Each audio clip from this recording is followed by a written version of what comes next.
Morning, folks. How are we all doing? How are we all doing? Hello to the early birds, Mama D, Tyler, John, KH, Sad Dog, Lisa, Yamoya. How are you all doing? How are you all doing? I'm a tired boy. I'm a tired boy. Happy Friday. My new thing. The new thing I have now done. Oh, okay. Hello, Sad Dog. Who is the chair? Why the sudden name change? Just out of curiosity. Hello, Oki as well. How are you, mate? So I kind of was meant to do the hump day thing. That's kind of like my usual biz, but I don't know. It's December's just generally quite a busy month for me. I think it's busy for like everyone. Hello, Maddox and hi, Fry guy as well. Unfortunately, I missed it. You know, I am a failure at life and everything in between. But then I was like, why not? Hello, Valyard as well. He's supposed to be Boogie, and the chair has a lay low. That's the thing. Yeah, well, it's a common thing nowadays, being discovered and having to hide out. Maybe the chair is secretly FPS Butter Golem or something like that. But yeah, guys, how are you all doing? How are you all doing? Have you had a good week? Have you enjoyed your December so far? Hey, just saying as well. And hello, Scott. First time live stream watcher. Did you realize Boogie misspelled response on his video? Do you know what? I hadn't actually ever noticed that until someone pointed it out to me. I don't know why. I just never looked, because it was such a lame title. I just never even looked at it. But the thing is, you misunderstand, because you're not big brain like Boogie is. Okay, it's Respondez. He's speaking in French. Okay, Boogie is showing his cultured side, and it's clearly not. I don't even know. Can he? Because he usually does like voice to text. Yeah, en français. He usually does like text to speech. Sorry, speech to text. I guess the other way around. So does that work for whatever program he was using to type, or did he have to type for once and then just it died? Okay, no, that makes sense, Sad Dog. Busy week. Holiday starts next Wednesday. Very, very good. Hope you enjoy yourself. I work pretty much straight up to it, but it doesn't bother me. I'm one of those weirdos who, like, if they ever say, like, do we need someone in our boxing day? I'm like, yeah, 100%. I love it. That's just my opinion. If you're above the age of 45, you shouldn't be making YouTube videos. That's just my opinion. I'm trying to think if I know any content creator who's over the age of 45. Apart from myself, obviously. I'm trying to think. Is there anyone over the age of 45? Like, outside of, like, Boogie? Just out of curiosity. I'm just going to have a quick search here. Yeah. No, I can't think of anyone. Shoe Nice? Well, Shoe Nice shouldn't be making content. Shoe Nice is... I'm surprised Shoe Nice ever reached, like, above 40. You know? Your album's done with finals. That's very good. Well, hope that goes well for you. Hope you get a high score. Fred said I'm not actually 45. No. Joe Rogan, I'd say he's over 45. Any opinion on fellow alcoholic critical drinker? How dare you, Thomas B? Well, thank you very much for the donation. I like Critical Drinker. I watch his stuff. I like movie reviews. I like EFAP. I think that's how I found out about Critical Drinker, was through EFAP back, during the whole Star Wars. Like Star Wars is the worst thing ever. I think that's the worst thing ever. Think my job as a cop? Fuck, I wish. I would like to earn more money than I currently do, and I think they're pretty well paid. No. Is that because of the detective Irishman meme that goes about? I watch a lot of people being over 45 doing videos, but it's like pen reviews and diorama builds. I watch a few people who do like models and stuff like that, but I think they're all fairly young. I think they're all like mid to late 20s, early 30s kind of age range. I don't really can't think. Like Joe Rogan is probably the best one. Jordan Peterson, do we count him? Do we count Jordan Peterson is he a content creator? Is he like a YouTube content creator technically? But yes, Thomas B, sorry, I think I said thank you, but I want to make sure I say double thank you for the super chat. But yes, I do like him. I do watch his stuff. I recently watched his take on Willow, which is a show I just immediately knew I wasn't going to watch. I watch his review for those kind of things just to see if I was right in like thinking it's probably going to be dog shit, and he summed up all the thoughts I had based on just like the trailer and what little I had actually heard about it, so I was happy enough with that. But yeah, the guy building his own prosthetic hand is fairly old. There's a guy building his old prosthetic hand? Ooh. And Cage, yeah, the Willow, it's Disney, isn't it? Disney made it again. I think they've made it into a TV series. Critical Drinker's video is very good on it. If you want to have a quick, summary of it, it's like, I think he only summarized the first 4 episodes because he said it's even worse than She-Hulk, so he like just dropped straight out, So I think he covered it very well. He did like the first 4 episodes, and then he was just like, nah, this is absolute nonsense, and then he was just like, nah, cut it. So nah, it's not something I'm interested in. It's one of those.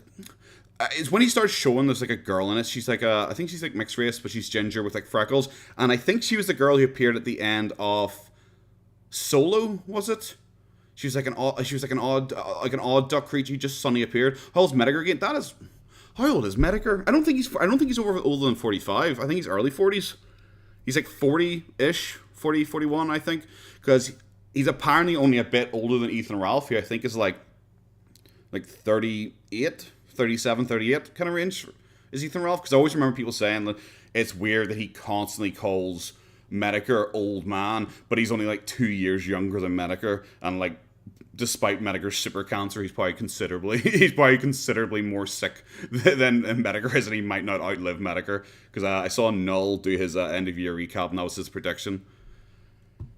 It was. Don't worry, Lisa. It wasn't weird. You messaged me on Twitter. A lot of people messaged me on Twitter, so don't be stressing about that. I got a few messages from people being like, "Hi, are you still alive? You kind of just disappeared." So yeah, every once in a while I just kind of go radio silent and just disappear away. So don't worry, it's 100%. I was getting ready for the stream because I wasn't really sure what to cover. There's a few things I have here. I try to plan ahead a little bit. A couple of little things I wanted to talk about. There's one thing I was going to make a video on. I'm not sure you guys know about this whole drama. It's a guy called... What the fuck is this shit? What the fuck is his name? It's like Where the Bodies Are or something like that. What the hell is his name? Oh, I forgot something. We Find the Body. Sorry, We Find the Body. God, I'm outstanding at this job. I immediately forgot this guy's name. Not sure if anyone's heard about this drama. The We Find the Body guy. We Find the Body is some like small-time streamer.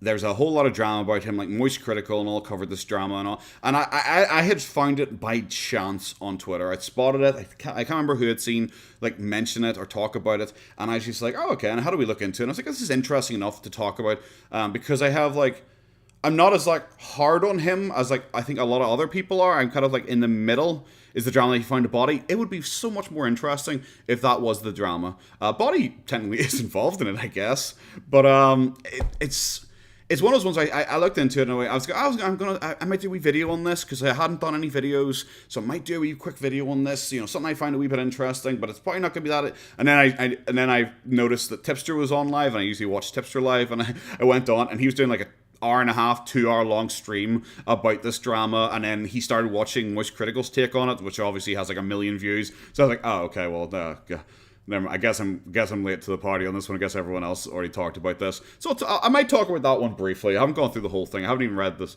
twit longer regarding the whole thing because I hate twit longers, especially when there's no paragraphs. I'm an odd duck because we already know my reading comprehension is absolutely terrible. So when it's just a solid chunk of text, I always go like, it's going to be a lot.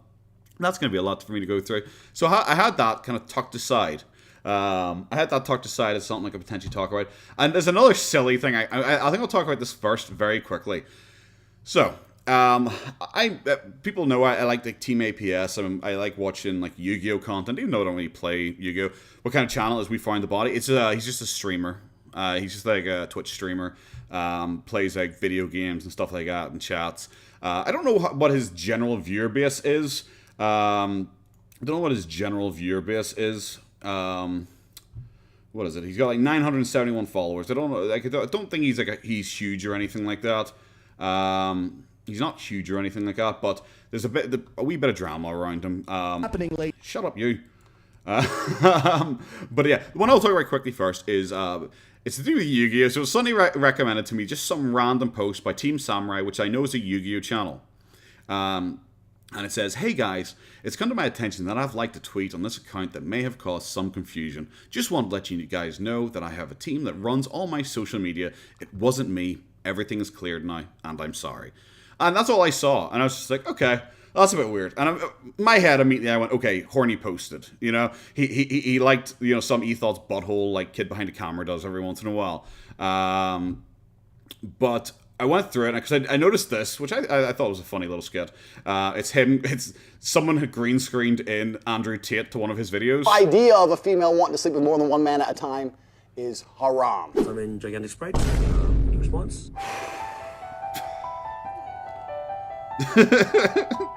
I don't know why I find that funny. It's just a weird little blend. So I was curious, and then I saw that, and I was like, okay, this is going to be manosphere thing.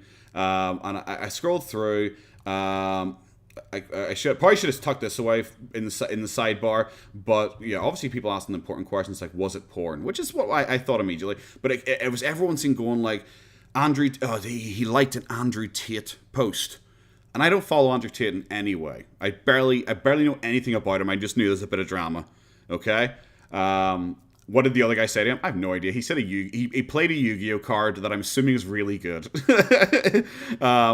It's the drama is purely that he liked a tweet. Okay? And people were like going nuts about it. And I don't know what everyone's opinion is on Andrew Tate. Like I said, I don't really have much of an opinion on Andrew Tate. I don't follow manosphere stuff. That stuff doesn't interest me in any way. It's bizarre. But what it says is, if a girl follows me and she's hot and I see a single picture of her in a private jet, it's block. Women can't afford jets. Women are all brokies. Why are you flying around in some man's jet? You should have been a virgin when I met you. Haram. Which give me just like a French fried girl talking about like foodie beauty vibes. And I don't know. Maybe I give people too much credit, but I saw that and I was just like, okay, well that comes across as a joke, you know? It comes across as like, women are all brokies, you know? And also he's really leaning to this, like, he's converted to Islam recently, and he just likes to go, that's haram, constantly. He really plays up the haram thing, just like FFG does when she's talking about foodie beauty. So I was like, okay, maybe that's a joke, but people lost their shit about this. People lost their shit about this. And I don't know, I don't know, I was just curious, what's your opinion on, like, guilt by association? Is it kind of that? You know, it's a lame joke. That's how I saw it. I was like, okay, it looks like it's a lame joke. You know? It looks like it's a lame joke. It doesn't really look, you know, it doesn't really seem like it's a serious post, but I don't follow Andrew Tate enough to know how serious he is. Because I see, like, vastly different posts, you know? I see vastly different posts. I see some posts that are saying, like, you know, from him, that are like, some of them are like quite inspirational and they're very like good solid advice.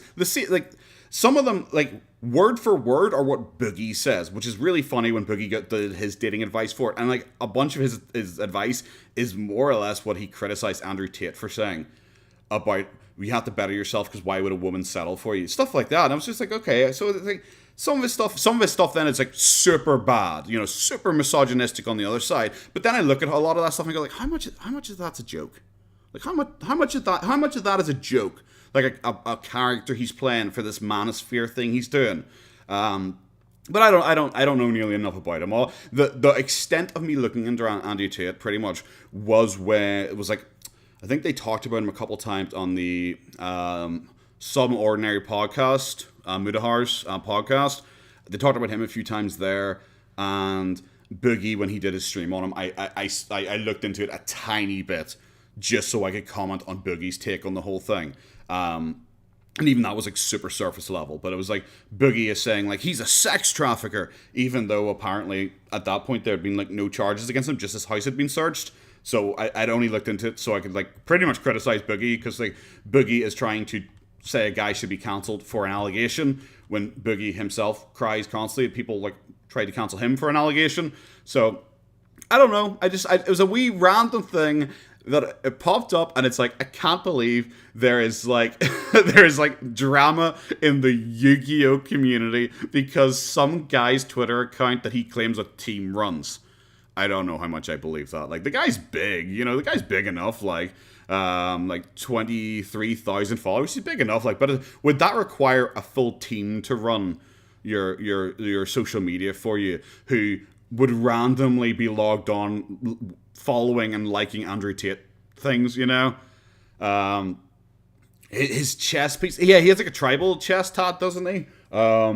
I don't know. I've never really stared too intently at his nipples. Maybe that should be the research I do in the future, is just looking at his nipples. But I don't know. It was just something I wanted to quickly say because it's just like sounds fun. He should hire Boogie to handle his public relations. Are we talking about this Team Samurai guy for his like kind of apology tweet, or are we talking about Andrew Tate? Because I think if Boogie did like a collaboration with Andrew Tate, it might save his channel. That would be genuinely hilarious. I say, Dank, mate, how are you? What are we drinking tonight? We're drinking Rockshore tonight, mate. I'm sure we'll move on to something else in a wee bit, like, but at the minute we're just drinking a wee bit of Rockshore. But yes, someone mentioned in the chat. Sorry, I didn't respond to you at the time. I kind of saw it, just scroll past. He has uploaded a new video. It says, rambling 3 months after I need your help. What happened to Boogie 298? So it's Boogie once again posting a video and pretending it's like a documentary detractor video on him, which is something he does every once in a while to try and get more clicks, because he realizes that a lot of people like detractor content on him more than they like his actual content. Hey, Curious Mate, how are you? First point, obviously, is that it's not 3 months after. It's 2 months after, because he posted it on like the 6th. Was it the 6th? Boogie should do a collab with Liver King. Do you know what he should? Is Liver King over 45? Is Liver King over... I know Liver King's kind of getting on there, and that's why he's claiming he's taken all the supplements. Is Liver King over 45? Because I don't really follow Liver King too much. I watched a couple of people talking about it and joking about it, but I think he's over like 45. That's like, it's not even 3 months. It's 2 months. It's 2 months and 10 days. It's just, I don't know. Boogie does this a lot. It's like when I did my response video, which, by the way, guys, yes, I realized that the audio on that's not great. I thought it was okay. But I guess maybe because I've listened to so much Boogie content, like I really easily pick his voice out now. So I don't. Maybe I'm assuming that's me. I'm assuming that's me, and I messed up. So I do apologize for that. The audio quality wasn't great. But in that video, he did like he claims like over the last year of therapy, and it's like you've been doing therapy for like, I don't know, 3.5, 4 months now. He's 45. Liver King's 45. Yes, there you go. There's another content creator. To be fair, it probably works with Fry Guy's thing earlier on. He probably shouldn't still be making content, because then he wouldn't have got called out for that. If he had just graciously bowed out when he was still 44, there wouldn't be no drama about him. But he stayed on until he's 45. That was the golden number. He ruined himself entirely. So Fry Guy's actually right there. I haven't watched it. It's one of those ones I watched and I looked at and I was like, okay, that might be like a separate response video, maybe. Because it's all part of like his big long game thing, where recently he deleted the original. I mean, no, Mom, I'm not. She said she's over 50. I saw her. She said she was 51 earlier on. I saw she was talking to the. I keep wanting to call him the chair, but I do mean Sad Dog now. But no, or am I on the wrong chat? Oh, I'm on top chat instead of live chat. There you go. Oh, there's a lot more messages. I keep forgetting to do that. Sorry, Mama D. 53. Sorry. Hey, Sleepy as well. And hello, Doopy. I just suddenly realized because I was sure I said on the live chat, but it was on top chat, so I didn't see a lot of messages. Thomas B, thank you very much for the super chat again. See that awful apology from the streamer who yelled at the girl about answering "Where have you been?" with my mum died was a super regular donator too. I didn't know that. I knew she was like a long-term member of his channel based on what he had said and what she had said for. But I'd watch his I don't. Can we call it an apology? Something for Twitter? I don't think we can call it an apology. Like, people clearly didn't take it very well at all, because it wasn't really an apology. Sleepy, we're not really sure. We might watch a couple of Boogie videos. I'm just kind of rambling about a few wee random things I saw. But yeah, he made a bunch of claims in this, and I don't know how accurate they are, because people were saying to him, it's like, I've looked at the VOD, that's not what happened. But he has like, his VODs are like sub only, you know, so I can't go back. I was going to go back and check myself, but there's some on the forums that want Steven dead. I think Boogie, I'm assuming. I've already commented on that. Like, I think that was the most critical ever people were of me when I posted on the forums, when I just said I think it's weird. I think it's weird if you want some internet weirdo to die. You know, I want you to die threshold incredibly high. Incredibly high, you know. For some rando on the internet, I couldn't bring myself to be like, oh, I hope you die, you know. So it's a bit much. It's a wee bit much if you're that invested, you know. I'm very much if you're that upset about it, turn it off. Just click away, don't watch. walk away. The mad at the internet thing is real. Don't let yourself get mad at the internet. Boogie videos are something to laugh about. They're something to have fun about. Don't get so invested and so upset that you're like, I hope he dies. I hope someone shows up at his. I don't agree with any of that. It's a bit odd. So there's always the Boogie videos about him talking about Reddit. When is there not? When is there not? But yeah, Boogie went back and he deleted his begging video, as it is affectionately known, and he deleted his "I need your help." The hire fat guy. No, you asked rich guy need your help. So he hasn't even deleted. He hasn't even deleted that one. He hasn't even deleted the one where he's like, he's telling you about his finances and stuff like that in relation to the money. So it's not like he really did too much. But it's what I said in my video. By this point, Boogie knows everyone who was going to have watched that has already watched that video. There's no real negative for him to to delete it now, because it's not going to get him any more views, it's not going to get him any more money, it's not going to get him any more attention, no one's talking about it anymore. So now, by deleting it, and by making a new video about it, he has the chance to push further and get a little bit more attention. Thought he had deleted that? That's the thing, I thought he had deleted the asking for money thing where he explains his finances.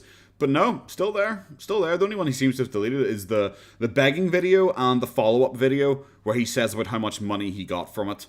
So how's this one doing? 5K in 1 hour. It's doing well. It's probably going to be one of Boogie's most highly rated videos this month, which isn't really a high bar.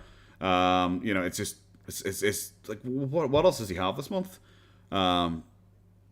First rule, thank you very much for the super chat. See, nowadays, yeah, I think you're right. I did actually find, I have no idea, it's probably saved somewhere, but it looks like someone's reposted the Sam and Tolkien subreddit somewhere on Reddit, some wee bizarre side Reddit subreddit. But yeah, because he did that claim before where he doesn't like to say the name Kiwi Farms because he doesn't want to give them attention. So you're more than likely 100% right, mate, when he talks about Reddit, he secretly means Kiwi Farms now. It's like when he used to talk about 4chan a lot, because I don't really think 4chan talks about him too much.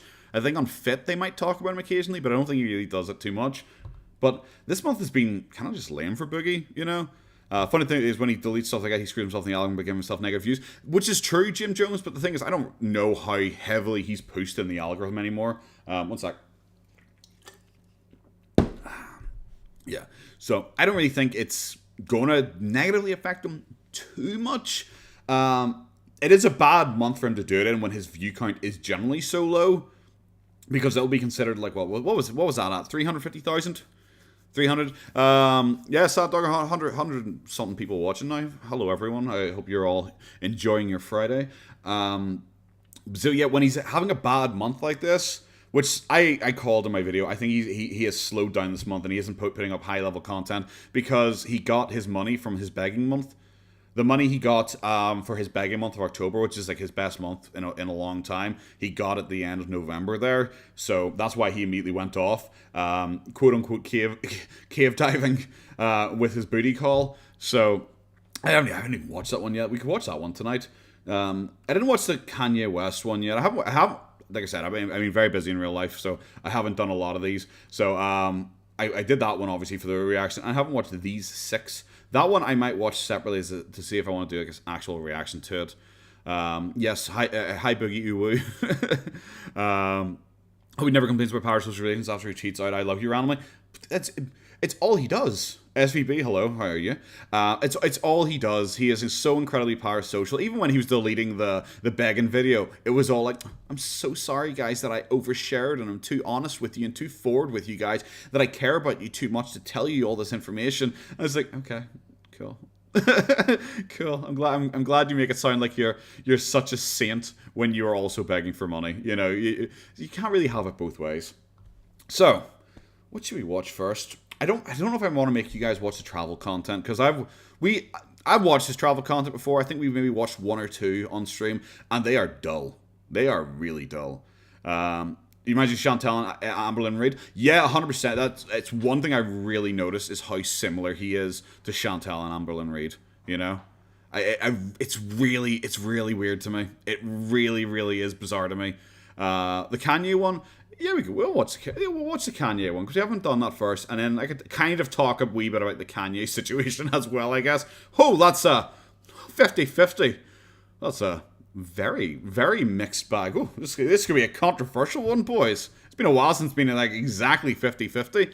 How dare I have a life outside Boogie? That's the thing. Like I need to have an army, you know, like the Salmon Talkie subreddit. I need to set up an army so I can dedicate hundreds, thousands of man hours into Boogie. Oh God, it's so nonsense.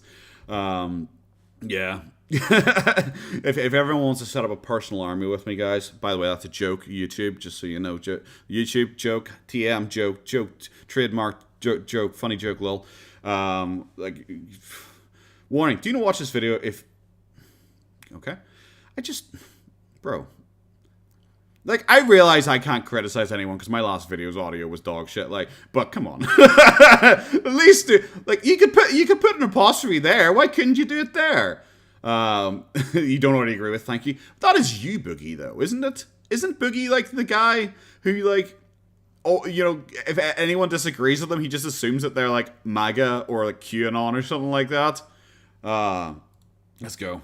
Before I get into this video, let me go ahead and say that this has a very hot take in it. Triggered! I don't expect anyone... This is... Oh, yeah, I remember when he posted this. He claimed that he was going to get cancelled, and YouTube is going to take down his account for this. You know, the same thing he claims constantly anytime he watches a video like this.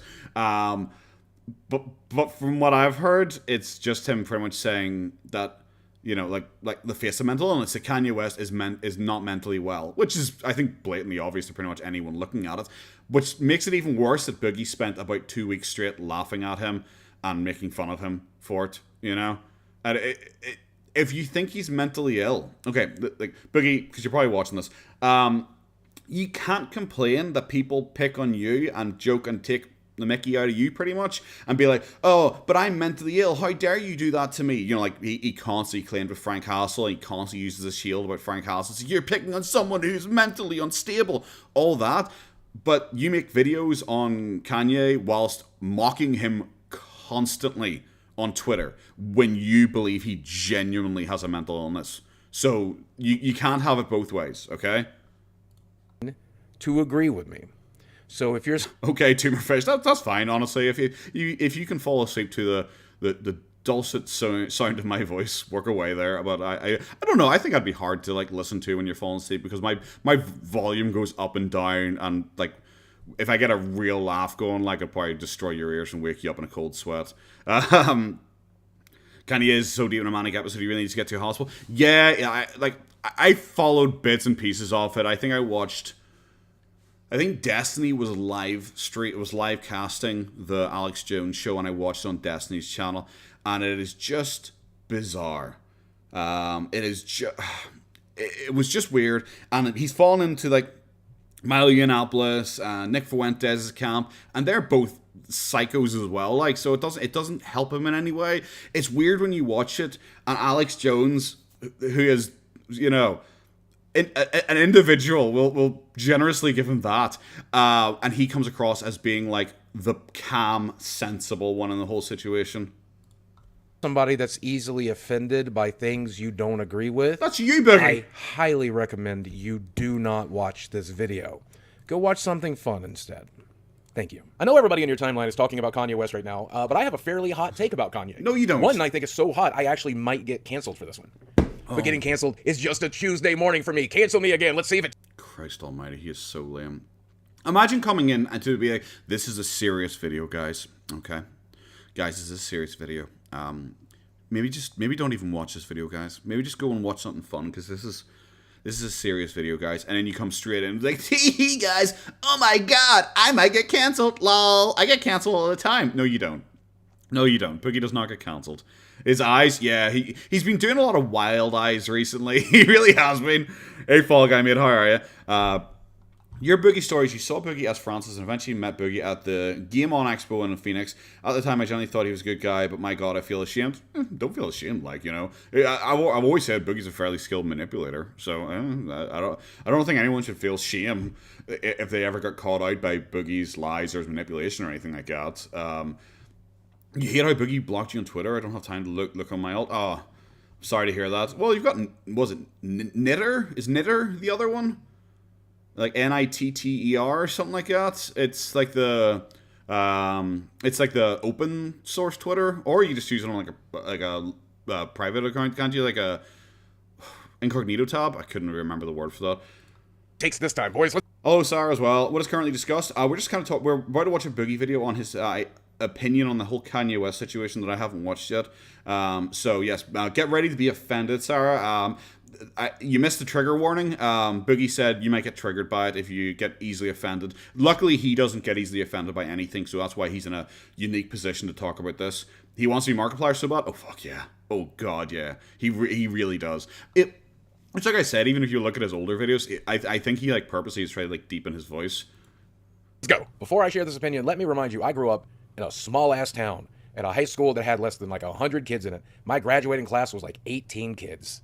Okay. So when I tell you what I'm about to tell you, I hope you believe me because it makes obvious sense. My American history teacher, who also was our football coach, taught me that during World War II, the Holocaust had some silver linings. That we advanced medical technology, that we advanced other types of technology, and that whereas the Holocaust was one of the worst atrocities to ever happen, he tried to tell us that in the end there was a silver lining, and we should look at that silver lining. And this is a fundamental piece of misinformation. All of the research that I've looked at has shown me that this is an untruth, but I hope it gives you an idea. That's not this. But what? Didn't you say this on the kill stream like in 2018 and act like this was your opinion and not your high school like teacher's opinion? But now you're being like, my high school teacher told me this, but guys, he's totally wrong. I've researched this myself, and just so you know, he was wrong, guys. Okay, I have done intrinsic research, bro. Like you're the one who said it. You're the one who said it. You didn't say it on the kill stream and say, oh, but also it's a bad, that's actually not true. It is a bad thing, bro. We're back to rewriting history again. Like, why would you bring this up, though? Because most people, especially Boogie's fan base, don't know about this weird thing that Boogie said. So why bring this up again, you know? Yeah. If he was rapping about this, I'd be much more interested. You're 100% right, Cage. If he was rapping about this, I would be so much more interested, and I think he'd get his point across better, especially when he talks about, what the fuck was it? Like, he was driving a Tesla and he ran over a Jew or something like that, wasn't it? That was what he was rapping about. That is like also like a lot of my videos got demonetized like immediately, and then eventually I had to appeal them and eventually get overturned. Like that one never got demonetized, like it overturned, and 100% I'm sure it's because he's rapping about, because like most of my ones are like all fairly standard. Alright, Fry Guy, enjoy yourself, mate. All of my videos are fairly standard. They have the same like amount of swearing and the same kind of swear words and stuff like that in them. But that one in particular, they immediately declined it, and it's 100% because of the Nazi rap. 100% because of the Nazi rap. I need to get like to I need to eventually get to over 100,000. So I have like a YouTube brand manager guy I can talk to, so I can specifically ask him, yo, okay, just be honest with me. Was it for the Nazi rap? Because I even appealed it, and a human came back and said no. So, like, I really need to know, bro. I need to know. Was it because of the Nazi rap? That's all I care about. I just want to know, because it would kind of make me happy inside. How people like me, you, and even Kanye West can be a victim to misinformation. And yes, Sleepy, you're 100% right, actually. He did say that when he was doing that grandstanding, because Frank mocked him because he got upset because there's some guy wearing a face mask with the swastika on it, swastika on it, during COVID, and Boogie apparently had a bit of a meltdown on Twitter about it, and he was like, you can't joke about the Holocaust because there's like lots of Jews in his community, and he has lots of Jewish friends and stuff like that. It was bizarre. And by now you've seen this viral clip where Kanye praises the man that was in charge of those camps during World War II, where he says that, he built. Are you scared of saying his name? Imagine being so interested and wanting to be monetized when you're talking about this. You're like, the guy, the guy who did the thing, and he did the thing, guys. The highways and invented the microphone, and that everybody brings value to the table, especially the mustache man. You know you've messed up His name's Hitler, okay? His name's Hitler. I'm going to spoil it for you, Boogie. His name's Hitler. when you say something so shocking. Even Alex Jones tries to help you walk it back, but Kanye refused. He doubled down and tripled down and quadrupled down on his statement. So here's my hot take, and I'm going to preface it with one more thing. Is Kanye West... Can you maybe get to your hot take? We're a quarter of the way through your video and you haven't got to your fucking point yet. The mustache man, the Austrian painter, as many people call him. Who is worse, though? Nazis or trolls? I don't even know. It's just... Who's trolls in particular? Who's trolls? Because if they're Boogie's trolls, I think we all know the answer. If they're Boogie's trolls, definitely they're the worst. Because they don't even believe in anything, guys. They don't even believe in anything, guys. Spoiler alert, haven't finished reading. Well, I'll put a timestamp in, mate. Go and get yourself a coffee or something like that. We'll quickly fast forward through this bit, so when you get back, you won't have the end of World War II spoiled for you, mate. a garbage human being? Yes. Is he a narcissist? Yes. Has he been abusive to Kim Kardashian and his children? Yes. So Boogie's talking about a narcissistic, weird man who made controversial points on the Holocaust, who was potentially abusive to women.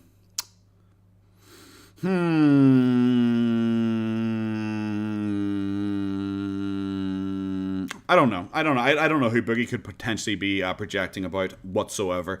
Hey Doug, mate, how are you? I'm doing pretty good. I am doing pretty good.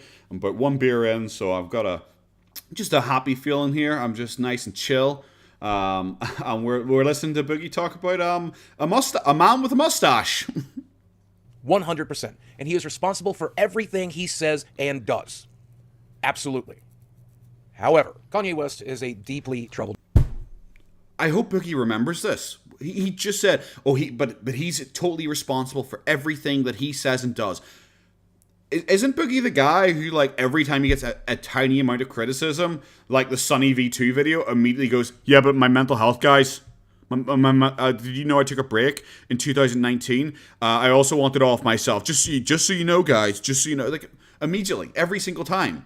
But now he's going like, oh, but, you know, Kanye is responsible for what he says, even if he does have mental health issues.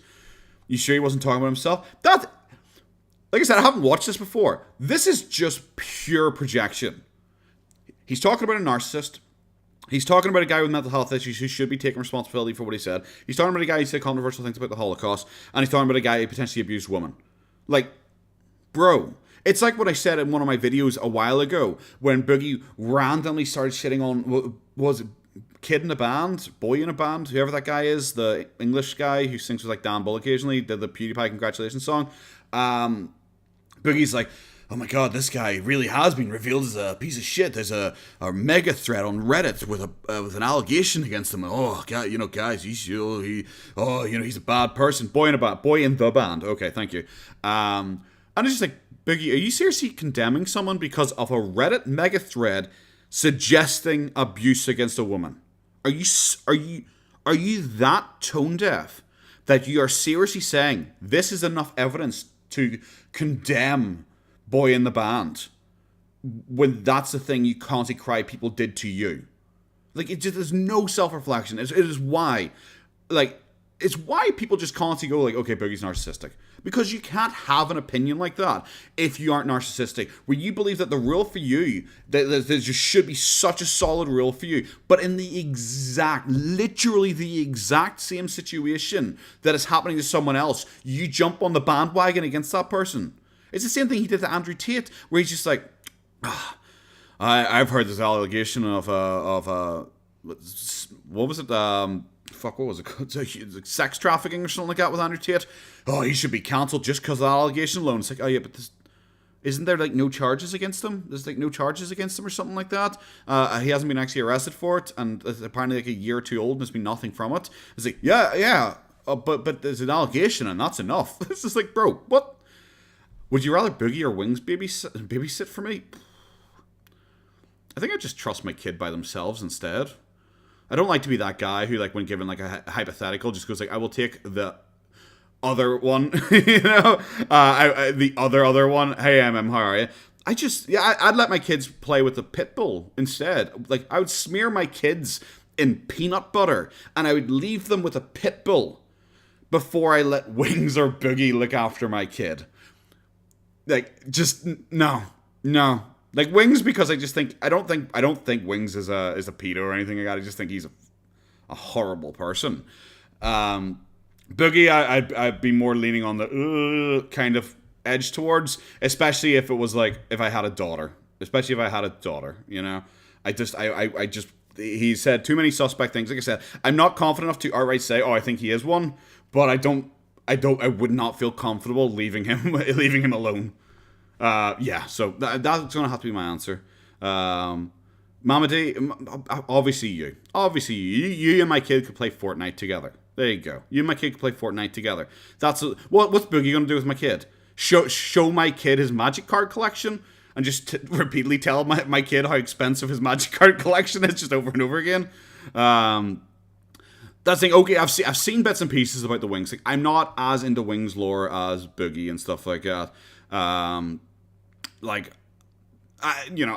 didn't follow him back in the day when he was on PK, so I don't know how much of his, it's just being a shock jock. I don't know how much of that is true, but I don't know. I don't know. But I haven't seen enough. I've seen more. I know more about Boogie. It's when people constantly go like, well, it's weird that you talk about Boogie so much. It's like, yeah, but it's because I've seen enough Boogie content. I know Boogie fairly well, you know, so I feel confident in talking about him. It's like people have this weird thing where they go like, you're obsessed with Boogie. Hey, Debbie, how are you?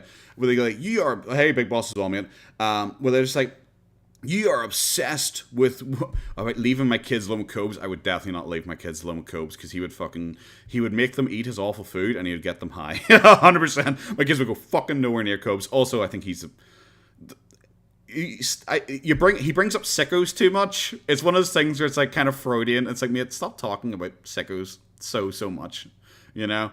Kind of like Cyrax, where like Cyrax accuses everyone of being a pedo, but like, you know, he's been kind of like caught out himself.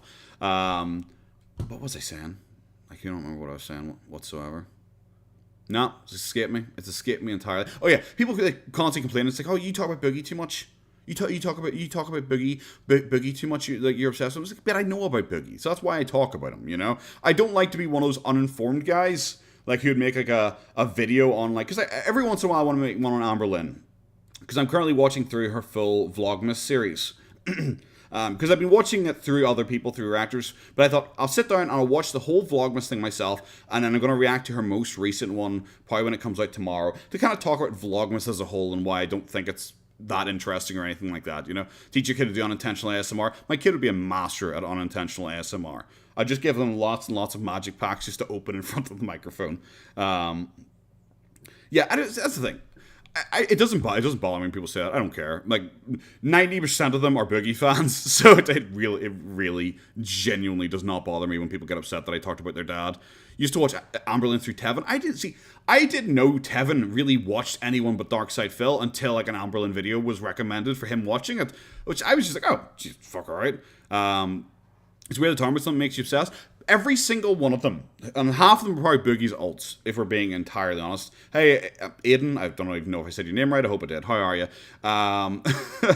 It was one of those things where it's like, most of them are Boogie fans, firstly, and probably 50% of them are his ults, you know, so it doesn't really bother me too much, but they're always like, you should talk about other people as well. And firstly, I do. Okay, firstly, I do already talk about other people than Boogie. Okay, I talk about Foodie Beauty. I've talked about Pizza a couple times. I don't even remember what half my video was on. I talked about Kid Behind the Camera, Emily Saxton. You know, I talk about other people. Just the majority of my content is Boogie, really, because I know about Boogie. So I don't like to be one of those people who goes like, I'm going to make a video on, like, because a lot of people ask me for Cyrax. So I don't want to make a video on Cyrax and to be like, yes, oh, here's Cyrax. Oh, and he did a goofy thing today. But like people are like, oh no, but that actually, that references something he did a year ago. I don't like to do that. I like to be generally kind of informed on what I do. So I'm looking at other lol cards behind the scene, other interesting people behind the scenes to hopefully talk about them at some point in the future, you know. But I'm in no rush, you know. Like YouTubing's not my job, you know. So I'm in no rush. Jim Sterling became a massive lol card. Yeah, Jim's odd. Yeah, Jim's odd. I don't know. I used to watch them back in the day, and I liked their content enough, but it was very slowly going downhill to just constantly talking about like sexual abuse scandals and whining about capitalism. And I'm like, mate, I'm here to hear you talk about video games. You know, I want you to talk about video games. I don't want every video to be about loot boxes. I don't want every video to be about an allegation made. I want you to talk about video games, mate. You're a video game content creator. Yeah, when they started to get political talk about scandals. Yeah, exactly, Talis. Also, hello, welcome to the stream. I very quickly lost interest, and I was like, bro, I just talk about it. Deletes laws. I have not heard of Deletes laws. Here's Deletes laws. I'm gonna have a quick look at them here. Are they like a lol cow? Because it's not even a name I've ever recommended. I've ever even recognized. Is Cyrex worth looking into? Cyrex is interesting. Cyrex is certainly interesting, but kind of disjointed, kind of all over the place. Like, it looks like about 80% of Cyrex stuff looks like it's probably boring. However, like, the other bits are really funny. You know, so it's either he's like really, really boring, or he is crazy and super entertaining. Is he? What is he? Is he like a gang stalker guy? Or is he like Is he like donor operator? He seems to do a lot of cop stuff. Is he donor operator-ish? Conversation with hearing, blah, blah, blah, son of who writes. Oh, he's an auditor. Oh, he's one of the auditors. Ah, okay. I've seen a lot of auditor content. I'm not really fussed on auditor content because they're very. I find them very repetitive. I find them very repetitive, Debbie. But yes, sorry. We'll get back to Boogie here. I went away far off on a tangent there. Man. Specifically, he's been diagnosed with bipolar disorder, and he has stated recently that he is off of his meds, and this makes him a particularly easy target for certain individuals. And then when you take a look at the company that, you know, Kanye's currently keeping, like Nick Fuentes is somebody who is a Holocaust denier and denies that it actually happened, then it's pretty easy to believe that... Why is he doing... Like, this is at times and a half speed, and he is talking this slowly because he's doing the... like... tutting and sighing and trying to really extend things out and really drag them on. Delete is an amazingly stupid pseudo-constitutional law scholar, only tangentially First Amendment. Yeah, I'd say I've seen a lot of auditor content. I think it was back during the Black Lives Matter thing, because I watched a fair bit of content revolving around like Black Lives Matter and all, because it was interesting enough to watch, you know, from over here, you know, because it was just like such a weird, you know, because like Irish, we don't have anything like that, you know, so I was just like, whoa, what the hell, that's weird. So like watching all the riots and stuff like that, and watching all the coverage of it, and everyone was talking about it online for ages. So I saw a lot of auditor content with that, with like I think a lot of like people walking around open carrying and stuff like that, to like test people's knowledge on like constitutional right, all that kind of stuff. But I don't know anything about America, so like I wouldn't know how much like cops are lying or how much auditors are lying, you know, because I don't really know anything about like the laws or anything like that. So I'd be like, yeah, okay, that might be right, mate. I have no idea. So I think it's probably really interesting for America, for Americans. I might check out some of the content, Debbie. That's the thing. I think it might be. You have IRAs that blow up cars. We do, but it's very different than open carry laws. I don't think you can open carry your bomb. But yeah, that's the thing. I don't know. It's something I think Americans probably be really interested in, because like you guys have, you know, your gun laws and your free speech laws. Well, obviously ours over here were very different, so I wouldn't have any idea about most of the stuff anyone's talking about. I'd just be like, oh yeah, okay, that makes sense. Okay, cool. Just smile and just nod along in the background. People like Nick are feeding Kanye misinformation and using him as a mouthpiece. And I genuinely think that's what's happening. And it's certainly not the only time we've seen people trying to take advantage of a mentally ill Kanye West. You remember when they were trying to push the dying social media platform Parler into his lap because they knew he could afford the money? I mean, at least they failed on that one. At least Kanye backed out in the end. At least that fell apart. And let me be very clear. I have no sympathy for Kanye, right? He has been put into a position which is extremely fortunate, with a tremendous amount. But you want sympathy for your mess-ups. And I don't support Kanye. It's one of those things I have to really clarify. I do not support Kanye in any way. I think he's a fucking lunatic. I am brave enough, guys, to say that I think he's a lunatic, and that might get me cancelled. But I have no sympathy for Kanye. But it's just bizarre that Boogie is like, I have no one should have sympathy for him. He's responsible for everything he says and does. And it's just like, bro, it's just... But you want sympathy because of your mental health, and you blame your mental health for everything you say and do.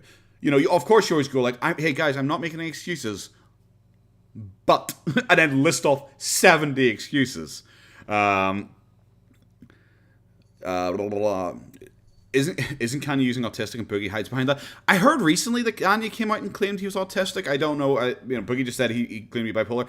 I don't know. Kanye never really made it over here, I don't think. I never really heard any Kanye music or anything like that. So I don't really know anything about Kanye. Kanye was one of the guys I knew about because of the fish stick episode of South Park, pretty much. He's not someone I ever listened to. It's not even the type of music I listen to. So I knew nothing about him. So he might be bipolar. He might be autistic. I have no idea. But I've heard recently he claimed suddenly he's autistic. I'm not sure if it's to get away from the negative aspects of what he said, just like Boogie did with him claiming he was diagnosed as autistic, but also claiming that he wasn't diagnosed, but he might be. But a couple people told him he probably is, so it probably makes sense. Also, he likes Magic the Gathering, so apparently that makes him autistic. So, but he is with Magic the Gathering. We have worked out that he is my dad. So we're all autistic together there, Boogie. I'm trying to work out what this thing is in the background. I mean, looking at it for a little while, and I'm not really sure because I haven't recognized that there before. Do I like fish sticks? Man, I love fish sticks. I want fish sticks in my mouth at all times. Okay. Want fish sticks? I want to dip them in sauce. I want fish sticky sauce in my mouth all the time, guys. Peach, we haven't watched Boogie's latest video. It's one I'm considering making a standalone video to. I should be nicer to Daddy Boogie so he leaves you his rare cards when he dies. That's the plan, guys. I literally have only made this YouTube channel, so eventually he'll reach out, and then me and him will work out a deal so I can get his magic cards. I really want that signed Dujin Jin or something like that. Is that what it's called? I don't know. The one he keeps claiming is worth like $30,000, but he refuses to sell it, even though apparently he's like potentially going bankrupt and about to lose the house. Oh wait, but he never was. He was totally fine financially. He was just asking people to watch his videos. All that stuff. All that stuff, guys. These arcade machines are worth dollars. I don't think they're probably worth a huge amount. To give him credit, I don't think they're worth a huge amount. But he got them for free, so everything he gets from it will be profit, because he got them for free for reviews, didn't he? Living in his massive house, and claiming he is broke. Like, I don't know. He said he's gonna change over and downgrade and move to a smaller place. That's kind of been forgotten about, it seems. I haven't heard a single more word about that. I see this car market for 50 to 150. I would say they'd probably be 100, 150. That's kind of my head, but I don't do arcade machines or anything like that. They're never really my bag. But everything you get from them is profit. So I don't really see why he wouldn't just sell them, Same for like a Pip-Boy over there. Like, I'm sure you could get a couple $100 for that. That was a free thing he got given. But I think these are monuments to his sin, Go all Halo, I am a monument to your sin, This room proves to him that he was famous and loved once, so I don't think he's willing to get rid of any of this stuff, because this is stuff that important people and multi-billion-dollar companies chose to give to him, and that means he was important at some point. Of money and power, and he's squandering it away right now. He's allowing terrible people in his life to talk him into doing bad shit, and oh my god, it's McJuggernuggets it's an encrypted deal all over again. Why is so much of this so accurate to Boogie? Why is so much of this so accurate to Boogie? This is bizarre. Oh, bro. He's talking about bad mental health, blaming that, all that malarkey, Holocaust, all that malarkey. And then just like suddenly it's like, oh, and he squandered all the money that he had because he let dumb, bad people talk him into stupid things. And it's like, holy shit, it's McJuggernuggets, what the fuck? then he makes the choice to do the thing they are talking him into. So I no sympathy for Kanye. Instead, the point that I'm trying to make... No sympathy for you, then! Stop begging for money and using it as like, oh, well, my friend told me to buy this coin, and I did because he's my friend. No sympathy for you, then. Well, I've never actually read Nick Fuentes' Wikipedia page, probably because just probably ungodly dumb. Is condemning the people who are manipulating Kanye, condemning the people that have gotten into his ear and into his life. These white supremacist, Holocaust-denying pieces of shit like Nick Fuentes. Fuck that guy. Fuck anyone else. Is this meant to, like, wasn't this meant to get Boogie cancelled? Wasn't this opinion meant to get Boogie cancelled? Like, his opinion, more like, only halfway through, giving him credit. But his opinion so far is that Kanye West is totally responsible for everything he says and does, and that white nationalists and like neo-Nazis are bad people. Guys, like I don't think we were aware of this until the brave man like Boogie came forward and told us that Nick Fuentes is not a very nice or good person. Like, guys, I hope you all took a seat there before I told you that, because I didn't want to knock you on your asses with such dramatic information like that. But guys, I'm so sorry. I just feel like you needed to know. Okay, I feel like you needed to know. White nationalists, weird incels, they're generally kind of weirdos online. Hey, I'm Linda, mate. How are you? Many abuse sugar babies and don't pay them or garbage people. Yep. Many abuse women and like target young girls that they repeatedly joke are bipolar are bad people. You know, they're all kind of bad people. People who apparently got super rich off crypto, invested in all, and begged the people to like give them money. They're probably bad people as well. How about Luna Slatter? Or is she too depressing? Who's Luna Slatter? I recognize that name. Am I really making that up in my head? Luna Slatter. She's covered by Mad at the Internet, but I don't remember her. It feels like she'd probably be someone I should know, because I usually watch the Mad at the Internet streams, especially the people streams and all. I'll have to check it out. I thought incels were the pinnacle of normalcy. Apparently not. Apparently that's what Boogie said, even though his audience are like kind of creepy incels themselves. You know? Lol guys, a ton of threads, and I'll have to check her out. I do need to like research more. Research makes it sound like way more official and important than it actually is. But I do need to look into more like interesting and odd people online to talk about. Like, you know, I need to watch a lot of things. You don't watch mine? Oh, I meant the Mad at the Internet, like Null Kiwi Farms specific stream. I hope he didn't do one on you. I hope he didn't do one on you, Mama Day. Do you stream on YouTube? Because I don't think I've ever seen one of your streams pop up. But to be fair, I'm very infrequent with being able to spot streams, because even when Fry Guy used to do them, I never spotted one of his. I go, you watch Boogie Magic Gun? For some reason, I've seen Boogie getting a lot of nods in MTG videos lately. Has he? Really? Which one's Unlimited? I haven't really seen anything like that, because usually just people don't seem to talk about him whatsoever. To be fair, from my knowledge, like, because I don't think because I usually watch the Professor to Lyon Community College, and I haven't seen him reference Boogie in a very, very long time.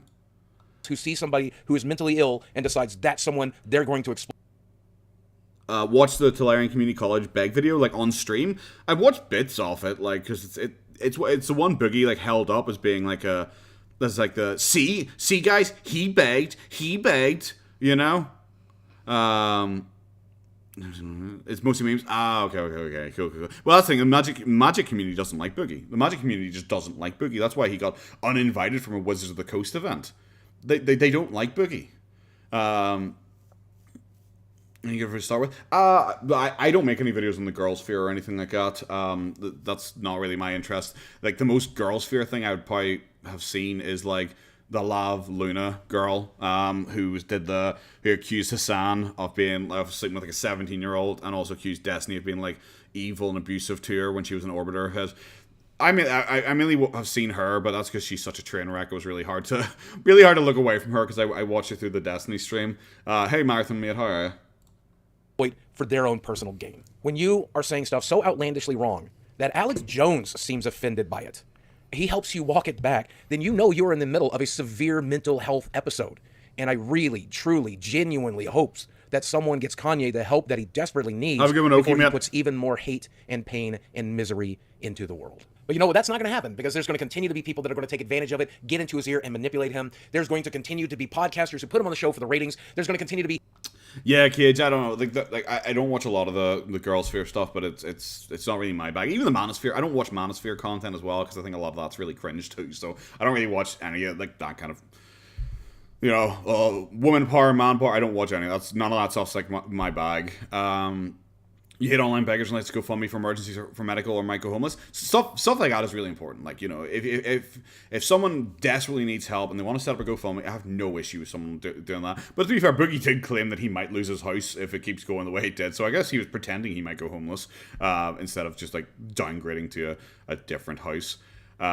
Big Boss, how insufferable would he have to be rejected by the Magic community? Like, I only got back into the Magic community like fairly recently, but I saw bits and pieces of the drama in regards to it, and they just, for such a woke company, they seem to do so many missteps. Because it was like Dungeons and Dragons, I think it was. I'm trying to remember the exact story, but it was 4 or 5 months ago maybe. But they'd created a race of like monkeys, and I think some of you may already just know where this is going. They created a race of like monkeys who were found by like elves, and these elves needed to set up. No, he didn't do a GoFundMe for his cancer. I'm surprised he didn't. No, sorry to hear that, Acid. Yeah, I have no idea how notifications or anything work on YouTube. But so it's this race of monkeys. You get found by elves, and the elves need workers. So they use like magic and all to like make the monkeys more sentient, so that they can do more menial tasks. And then the monkeys evolve enough where they become like fully sentient. And I think the elves like go like, oh no, we have like a slave race here basically, and try and let them go. But the monkeys actually really like being slaves, and they liked working for the elves, so they decided to stay where they were. And obviously people lost it. And I'm like, how do you manage that when you are so woke of a company? How do you accidentally make a monkey slave race who like being slaves? How? And I can't remember what they were called, but people went nuts about it. People went nuts about it. Obviously so. It was so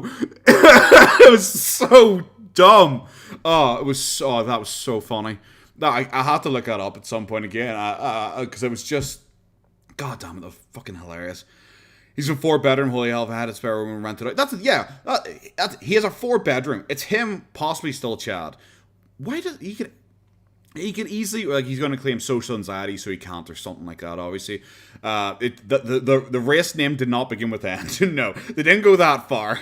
But yeah, he could easily rent out a room or something like that. You know, you could easily rent out the room or something like that. But he's not going to. He'll claim social anxiety or claim that he's too scared that one of them are gonna be a troll who like secretly is trying to move into his house to assassinate him or something. He'll claim something like that for why he can't do it. Also, it's 4-bedroom, like, but like one of the rooms is like purely for like bins full of magic stuff, isn't it? And his like collection, and then he's got one of the bedrooms as his office as well. You know. I think I'm in reference to their house equity, not other assets. Okay, Aaron. I'll have to have a wee look at that piece of paper again there. I still don't believe that it was like hundreds of thousands of dollars each. I still don't believe it was hundreds of thousands of dollars each. But you could be right, mate. You know, who knows? You could be right. I'll have to have a wee look at it again. But thanks for letting me know. I will have a wee look at it again. Yeah, he could rent. That's the thing. He could rent the guest side of his bed. You know, all the girls in chat, if you want to line up, you could rent half of this man's bed. Unfortunately, you're on the wank side of the bed. You're by his lotion.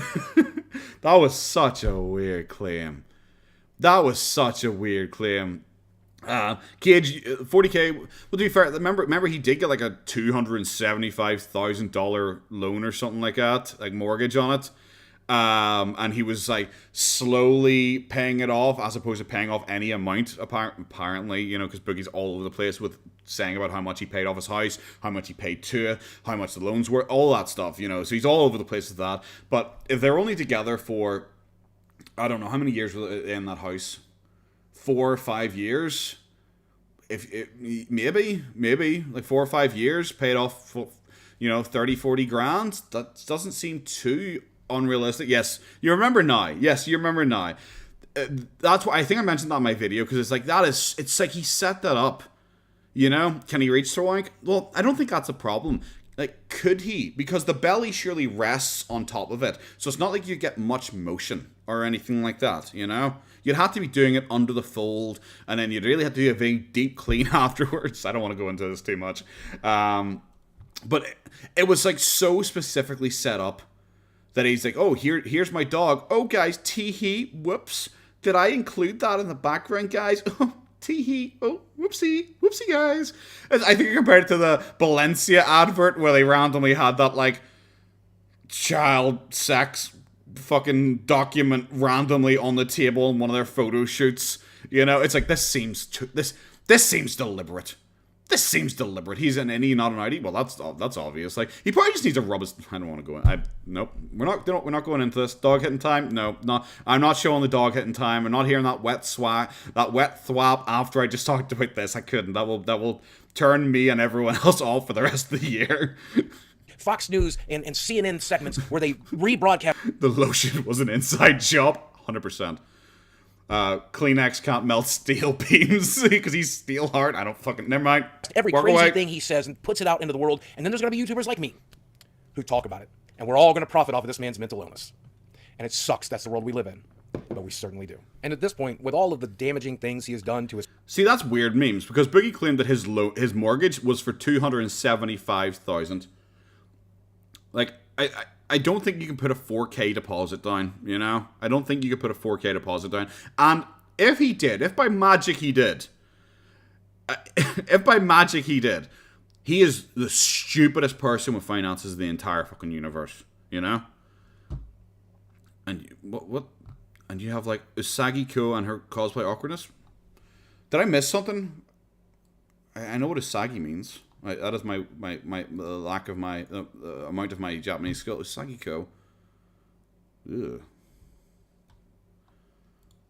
What is this? Is Usagi Ko? Because I think she has a Kiwi Farms account. I thought Kiwi Farms you couldn't search from on Google, but it's like that's the top result when you search for her is her Kiwi Farms account. Is she, like, weird? Oh, she's okay. She's kind of bad. That could be fun. I like weird cosplay girls. Those are fun. Not in that way, guys. Like, maybe in that way, but not usually in that way. Family, to his friends, to the world at large. I don't care if he gets the help he needs for him. I don't care if he's happy or sad, if he feels good, if he feels bad. I genuinely no longer care. What I do care... I thought you were, like, a kind, loving person who cared about, like, random... Hey, RVLV. Glad you can make it to live. I thought he was, like, the most caring person ever who stopped random strangers on the street to have full conversations with them, to ask them how they really feel. But now he doesn't care that a mentally unwell person, he doesn't care about them. He doesn't care if they ever get help and are ever okay again and fixed. That's a bizarre take when he wants everyone to care about him and be nice to him. About is that he gets the help he needs so that people will stop exploiting him, stop manipulating him, and the Valencia ad was even worse than I'd heard. I only heard the surface level stuff. A couple of people talking about it. I think it was some ordinary podcast, and I think Noel talked about it and stuff like that. And I heard about it. And I was like, that's all I need to know. I heard about the teddy bears and stuff like that. And I was like, I don't need to go into that anymore. It just sounds creepy and weird. But to be fair, the ultra rich weird like fashion industry is just kind of creepy and weird anyway, you know. He will stop putting this kind of piss and vitriol into the world because it is doing genuine harm. It's as simple as that. And I know some of you are going to say, well, this is free speech. Kanye can say and do whatever he wants to say and do, and you're not entirely wrong, but there are consequences for the things you choose to say and do. And freedom of speech is not freedom of consequence. And you know who says that? Elon Musk, your free speech daddy himself, suspended him from his Twitter account to keep him from inciting violence. When free speech daddy shuts you down, you know shit's going wrong. I know people are going to call me a fence sitter for this opinion, and I'm prepared for that. Where is the fence sitting? Yes, Cage, specifically your free speech daddy. Boogie is my free speech daddy. Elon Musk is your free speech daddy, okay? Bro, where is the fence sitting here? Genuinely, what is the fence sitting here? He said that Kanye's entirely responsible for what he says. He doesn't care about Kanye anymore because Kanye's such a bad person for what he said. And that white nationalists are terrible people and that Fox News are terrible people. Like, where's the fence sitting? There's been no fence sitting. He is entirely on one side of this. That's why this is so bizarre. I'm like, I'm going to get cancelled for this. Oh, this is a controversial hot take. It's like, no, you literally have the same take as everyone else. Everyone else. Like, it's not even interesting. How much do you think Boogie weighs? I don't know, about 400 still. I'm going to go with. Thank you again for the super chat, Thomas B. It included court case briefs about it on desks. Okay. Ooh. Yes, because it was like a court ruling. The document was a court ruling or something like that, wasn't it? It was like a... I don't know. I don't remember because that was a couple of weeks ago now. Because it all kind of got overshadowed by the Kanye. Maybe the Kanye thing was a deliberate ploy because he work for Balenciaga. Oh, guys, controversial hot take, conspiracy theory. I'm going to get cancelled for this. Maybe the Kanye West thing. Because he worked for Balenciaga, he did like a photo shoot for them. Maybe he's friends with them, and he saw what the shit they were getting, and he was like, "Oh no!" And they made a deal with him. It's like, look, your reputation's already pretty bad. Go out there and go insane. You know, go out there and go crazy and distract everyone from our stuff. There you go, guys. That's my controversial hot take. Lisa, are you seriously just listing off all the issues with Boogie? Okay. This is Lisa's opinion on like the most unattractive qualities of Boogie. 1, his voice. 2, his face. 3, his attitude. 4, overweight with no choice to better himself. 5, he wants to bone other women while having a woman already. That's true. 6, he's trigger happy. You see, you could have said he shoots early or something like that. You know, I would have appreciated if you said he shot early or something like that. That would have worked better for me, but you know, that's your list. 7, he would talk too much about boring things. 8, he would make the relationship about himself. 9, only traveling would be for cons and magic cards. 10, he is Boogie, so ooh. yeah, I know Marathon asked you. I know. I was just curious. See, I don't even think he would talk. It probably would be considered boring things. But like, you know full well that if you were in a relationship with Boogie, he would spend a lot of time talking about himself and his issues and everything like that. You know. Thank you very much, Parnham, for the super chat. Good to hear a fellow Northern Irishman. How are you handling this cold snap we have got? She is queer cold, eh? Yes, she is queer cold. It's not that bad, I guess. Like, it's a wee bit freezy in the mornings, but generally it's alright. I am doing my best not to use any heat because... Russia. I'm trying my best not to use any of my heating, but I'm absolutely fine with the cold. I really actually, I'm one of those weirdos. Back when I smoked, I used to like to smoke in like in a storm. You know, when it was lashing down, it was super cold. I used to love to go out and have a wee smoke. So I'm totally fine with the cold. It doesn't bother me whatsoever. I struggle more when it's like hot over here, which is like, what, 20, 25 degrees, you know? Feckin' Baltic? She is not feckin' Baltic. She is fine. It's only like -2-ish sometimes, I think. -2, -3 at times. It's not that bad, but thank you very much again for the super chat, mate. Yes, yeah, nice to see another Northern Irish lad showing up. But no, I like the cold. I like the cold. I'm trying to think. Where's the coldest places I've ever really been? Because it seems a lot of time I go on holiday, it's always the somewhere hot, which is bad. Like when I was in New Zealand, it was really cold, really icy, really snowy. That was great. I really enjoyed that because it was like as you move, because I was started at the northern point and I moved south. So once you got further south, obviously it got colder as you went, and that was really nice. Where else have I been? I've been cold. Because I would like to go to Canada someday. I've always wanted to go back to Japan when it's cold. I'd like to go back to Japan. I'd like to go to the North Island for like the Sapporo Snow Festival. I've always wanted to do something like that because I do really enjoy the cold. So I'd like to do something like that. Am I a strong swimmer? I'm okay at swimming. I used to be really good, but it's not like there's a huge number of pools around here or anything like that. I spent time in like Fiji and Samoa. When I was over there, like I swam in the ocean a lot because it was beautiful, you know. I used to do a bit of scuba. The scuba was a long ass time ago, but I'm a fine swimmer. Hello, Chad. How are you? In Arizona, it gets 46 Celsius. And no, God, like that would end me. When I was in New York, I don't actually know what the temperature translation is, but it was during like apparently a heat wave. Fahrenheit to Celsius. It was 110, I think it was, which is 43. Okay, that's the hottest I've ever experienced. It was in New York. It was like 110. That was very hot.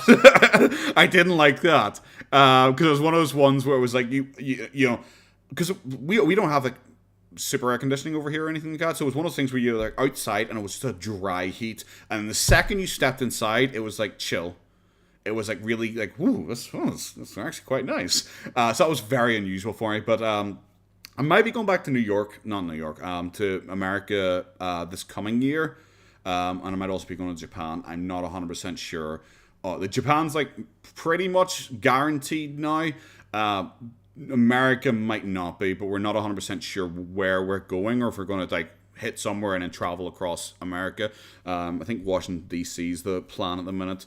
Just for, like, you know, seeing cultural icons and stuff like that, seeing monuments and all that malarkey, you know. Go see Tombstone, like the town Tombstone from the movie, which I'm sure is also a real place. I guess for like a wire up. I'd like to. I really like Tombstone. Tombstone the movie is fantastic. I really, really like that.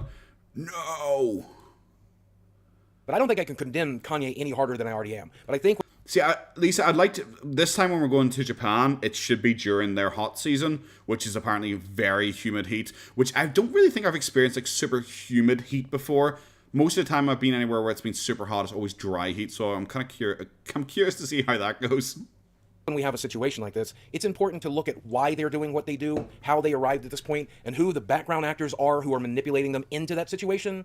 I've always done that, and I think it's important to do that here. As someone who is also neurodivergent, as someone who also has their mental health problems, it's hard for me to... Is he? I got neurodivergent is such a wide category anymore. I don't even know if I can comment on that. Feels like walking underwater. Ooh, that sounds class. That sounds cool. I should do a tour, a meet and greet with free potatoes. No. My personal time is my personal time, guys. But I actually was seen at a pub. Well, yeah, that is good. That is a very good point. That is a very good point, Ratchet. I was both in Japan and also a pub in Dublin with Conor McGregor punching an old man in the face at exactly the same time. not look at the situation and see that in it. Could I be wrong? Absolutely. But I genuinely don't think I am. And obviously I'm not a very clever man sometimes, but I find myself extremely confused. He forced him to cut himself? What the hell?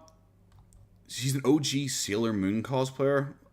How do you have to live on your boyfriend's parents' money if you're an OnlyFans person? Don't they usually make decent money if they're in any way successful? It seems weird that you'd be an OnlyFans person, but why would you be like professionally an OnlyFans person if you don't make enough to make a living off it? For me, it would be one of those. It would have to be, if you're willing to do that, you would have to be making enough where you are living off it. Because it would just seem weird if you're like, oh yeah, I do OnlyFans. I got like a couple quid a month. You know, just like that doesn't even feel like useful or necessary at that point. Hello, Travis, mate. How are you? Confused to live in this world that we now live in which a multi-billionaire rapper can talk about how much he loves Hitler, and then people on social media will agree with him and celebrate it. Yeah, let's not talk about rappers who rap and talk about Hitler. Boogie in my head is a professional rapper. He is my fear. He's my top 3 rappers. The other 2 are dead, so Boogie is my top 3 rappers. That's a good. Told that to 20-year-old me. Do you know what, Rince? That's a very good point. Boogie is an OnlyFans person, and he is begging a lot. Do you know what? I can't. You're right. I can't even argue that. I can't even argue that. One of your daughter's high school friends makes bank on Twitch, and OnlyFans about 8K a month. Woohoo! That's not bad. Doing pretty well there. Yeah, it's just kind of weird. Like I guess you could have like 18-year-olds, 19-year-olds that are making like absolute bank nowadays, and like only because like Bad Baby wasn't she like 18 when she opened her OnlyFans or something like that, you know? And she immediately went super. Big Boss, is that your 3? That's a good 3. That's a good 3.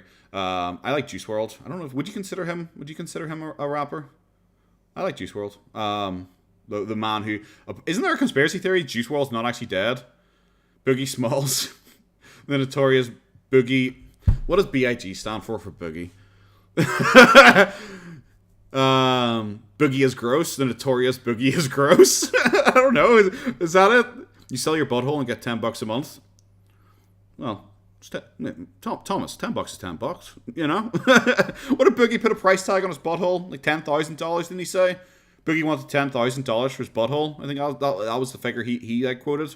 Which, you know, he would have laughed at your ass. He would also wonder what the fuck social media was. At the end of the day, I want the same thing I've always. Big ingrate grifter. That's a good one.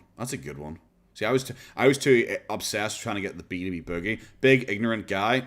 Okay.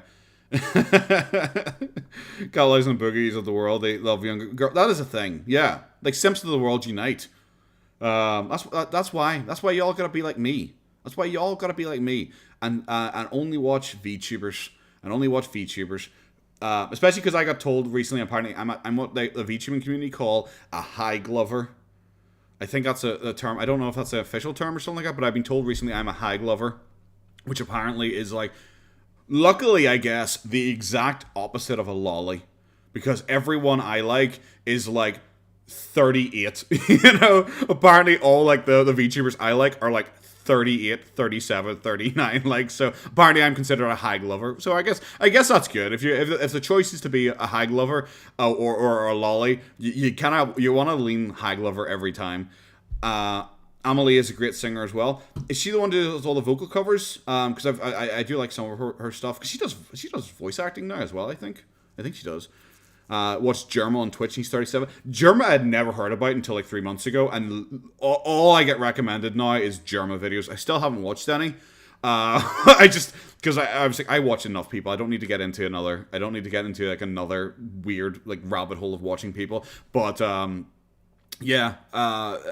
I think he exploded in popularity and just suddenly super popular. Does Boogie have one good quality? His rapping. Guard, we've always said his rapping is top quality. Boogie's rapping is outstanding. I actually do honestly think his like little freestyle raps he does occasionally are genuinely quite fun. You want a womp wimp? A womp wimp potato man? Is that a reference to Shy Lily? Is she like the orca who does like womp or something like that? That's her catchphrase? I think I'm right. I don't watch her, but I've seen her on Twitch. Not on Twitch, on Twitter. I've seen like people clipped her and stuff like that.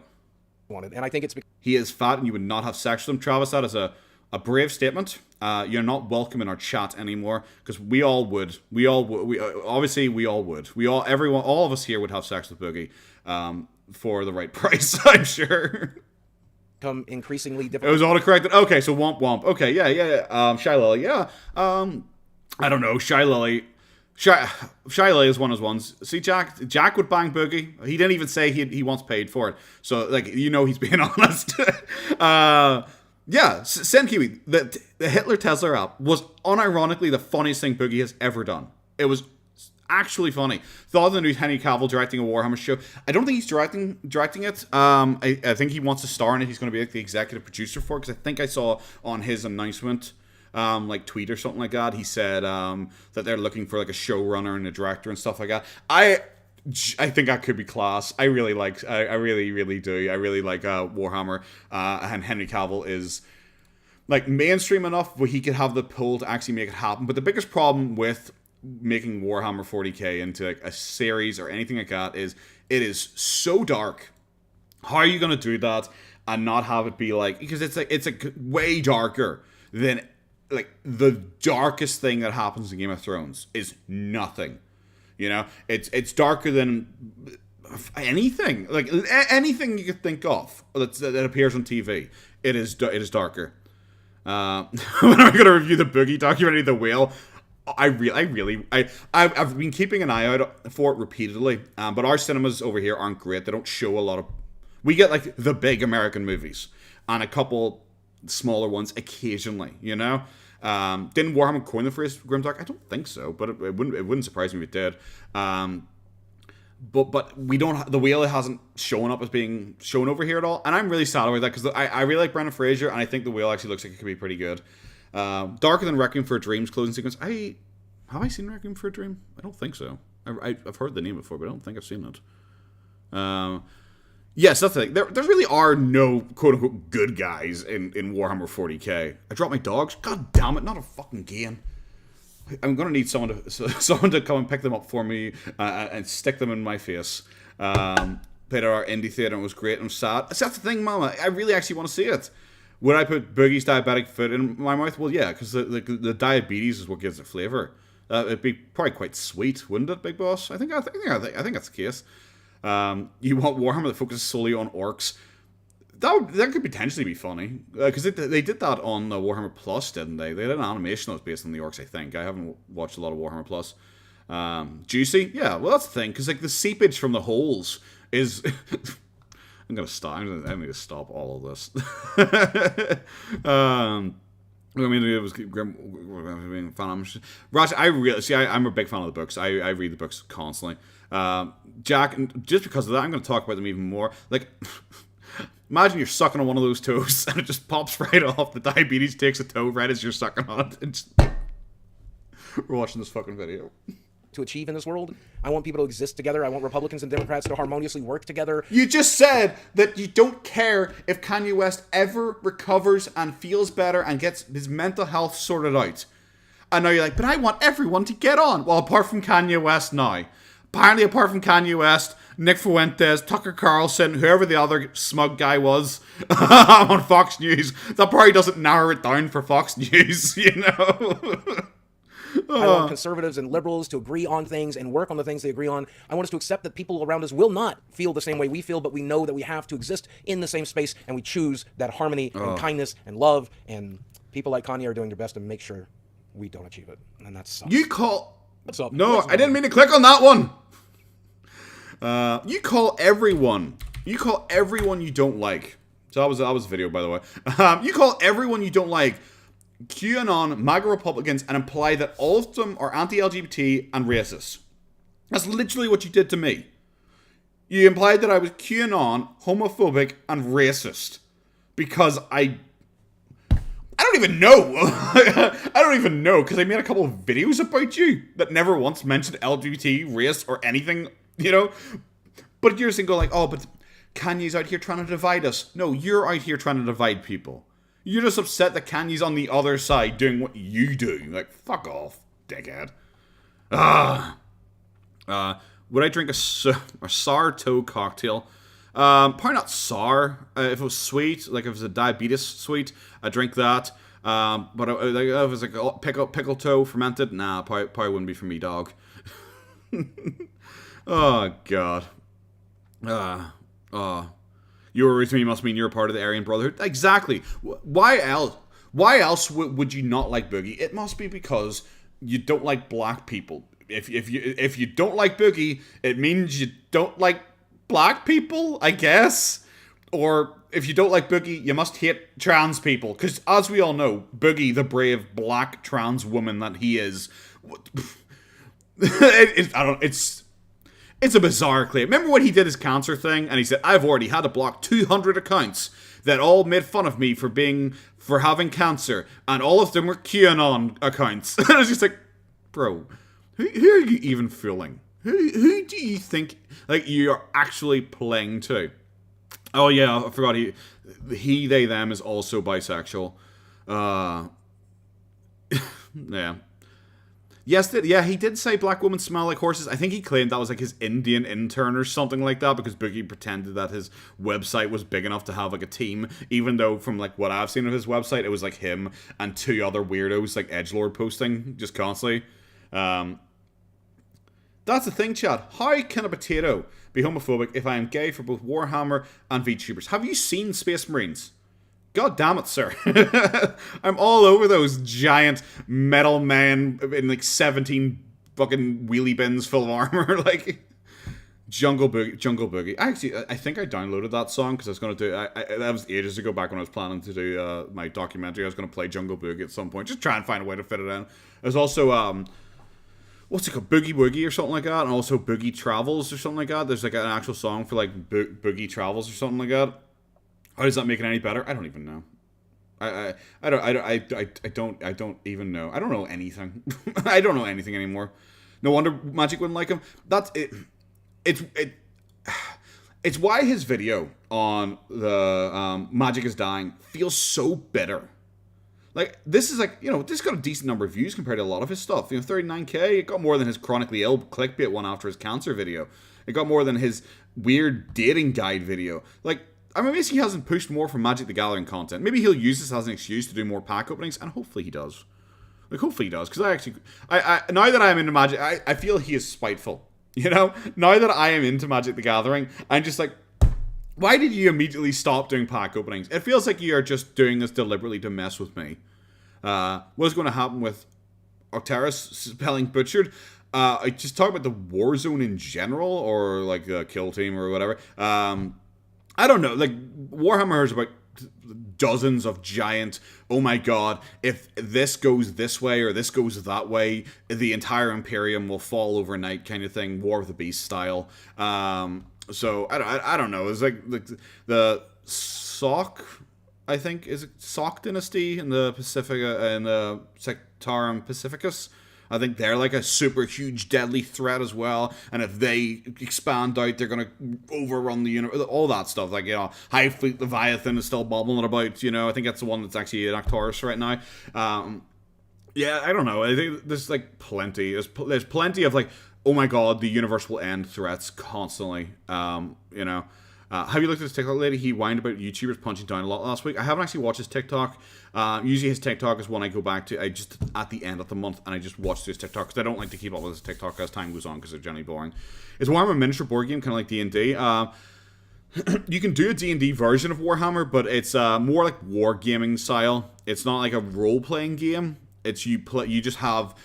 It's like a tabletop version of like Command and Conquer. You have your little army and you set up your army in squads and they each move independently and you can pick what targets to shoot at and stuff like that. But it's not like D&D where you have like a character and it's like a specific role-playing thing, The worst part about the companies behind them are generally the worst. Wizard of the Coast is a pretty bad company for all intents and purposes. Hasbro as well is pretty bad and it owns it. And Games Workshop, there is no reason their figures need to be so ridiculously expensive. And also, like, the biggest issue I have, because everyone complains about the figures and stuff like that, which is cool.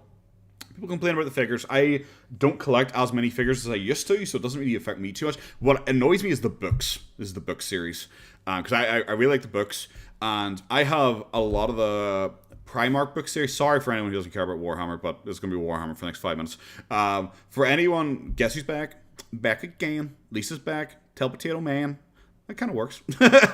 Welcome back. But, like, I like the books. So I have most of the Primark books. But the thing is, Warhammer in particular does very limited releases of their books, and then like they jack up in price ridiculously high afterwards because it's all they sell out, and then it's all like scalpers and resellers on eBay.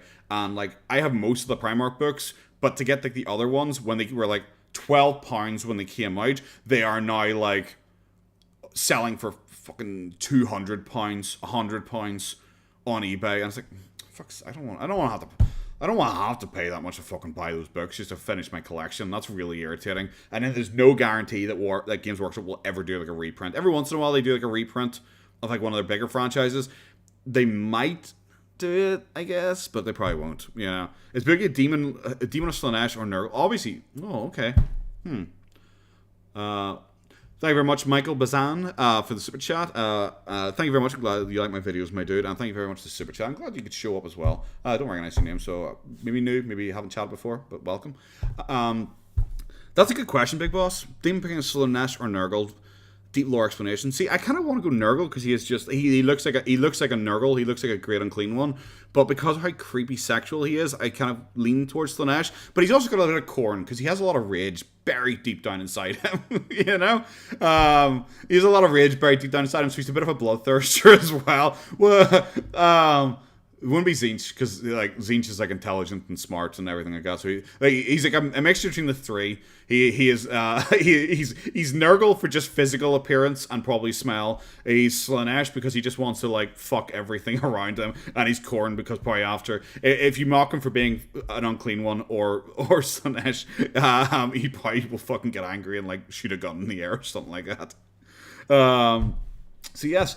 I was curious about his video game content because obviously he's trying to go back hard onto the whole video game thing, because he's trying to like fix his image. Now that he's got more eyes back on him, he's trying to get his image sorted out pretty much. So I think he's trying to lean back into like positive and being hopeful. But then this came out, you know?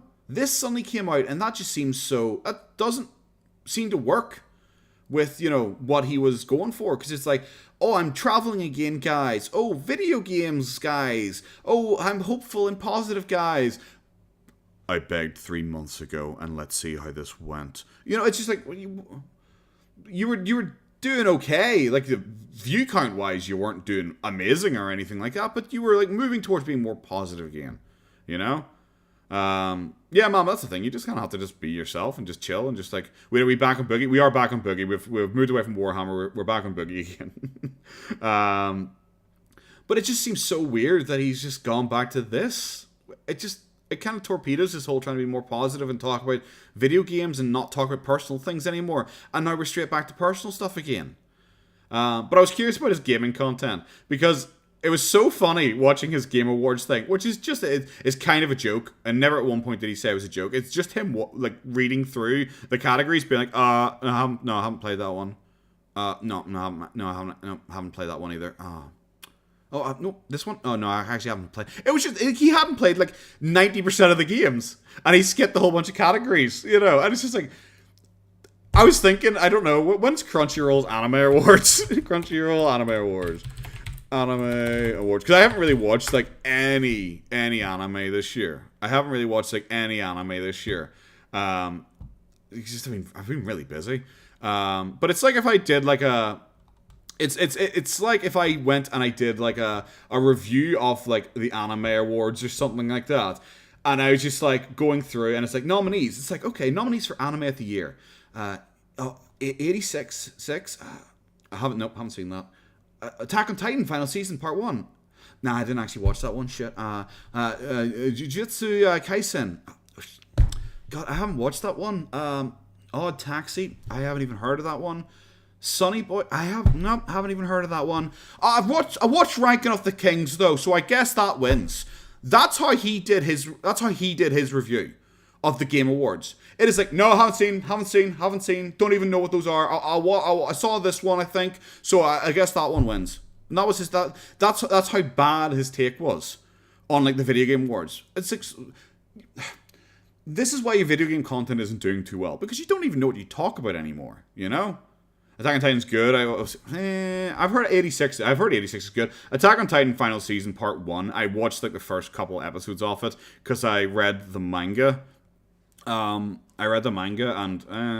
yeah, I don't think the final season, based on what I read in the manga, is that interesting or anything like that. Ranking of Kings, straight up. Okay, we're not on Boogie just yet. Chainsaw Man's good. I've heard it's very good. I generally wait till things are finished and then I plow through and watch the entire season, the entire like core in one go. So I'm kind of waiting because it's like I did that with Edge Runners. Like I don't know what their category when their time was for this, but like. I guess this must have been like last year because like this is for 2022, you know? This is the 2022 awards. So where's Edge Runners? I thought Edge Runners would have won because like everyone loves Edge Runners. Like Edge Runners was like considered it's saved anime. Yeah, I'll get to watching more anime soon enough. Hello Spicy, how are you, mate? Hello the Warpler. I don't know what I did.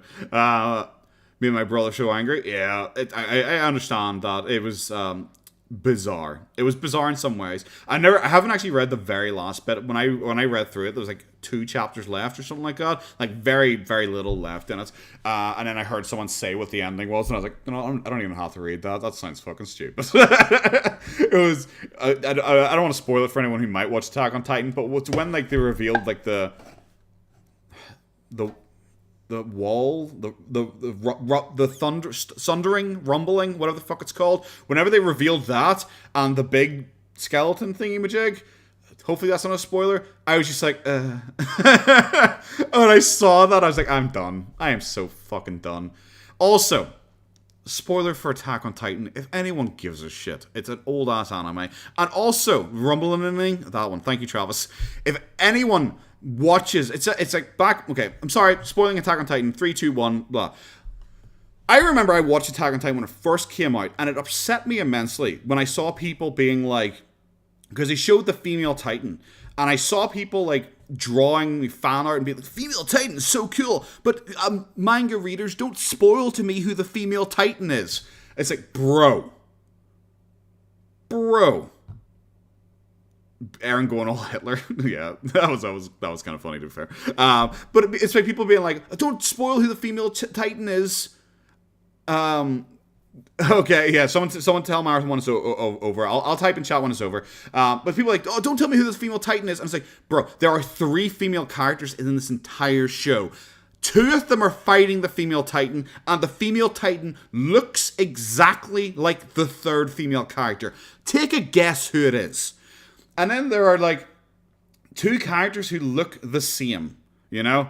And they have like the same surname or something like that. And people are surprised later on that they are somehow related. And it's like, yeah? They're like the only 2 Asian people in like the entire thing. There's like only 2 Asian people in like the entire continent. Like, what? Like, guys, what are you talking about? How would you not know who this is? So I don't know. That bothered me immensely. Yeah, that's kind of my rant about Attack on Titan over. Yeah, there you go. So we shall go into some video game content. What do we want? Do we want his best games or do we want his worst games? Which ones do we want? Do we want his best games of the year or do we want his worst games of the year? Which ones are we going for here? I'm letting you guys decide. The power is in your hand. The power is in your hand, guys. We'll watch one of these. So it's either the worst. I've seen 2 worsts. We're gonna get. I don't know what I realized. I have a poll feature that is just literally just right there. Oh, it's called engage with your audience. Let's see what happens. Okay, yeah, okay. Start a Q&A. Answer viewer questions live. Why would you do that? Can't people just like what? Don't people just like? Can't people just type in chat? Why is it separate? Okay, that's weird. Top 10 worst and most disappointing games. This video is proudly sponsored by Meta PC. Money and couldn't even worst rated games. Please tell me that he is not just going to go through. The like someone else's list of worst games. Please tell me he's not going to do that. Of 2022, and this has inspired me to make my own list. Okay. Now, as you watch this list, don't forget, I am a neck-bearded gamer that takes video games a little too seriously. Why are you trying to pretend you're a bit like Francis still? Because you aren't. You specifically insult people now if they take things like seriously. Like when people were upset about like Marvel's like casting decisions, you were like, "Why would you take anything like that seriously, guys?" You criticize people for taking it seriously, but now you're like, guys, just so you know, I take video games very seriously. It's like, well, firstly, you don't.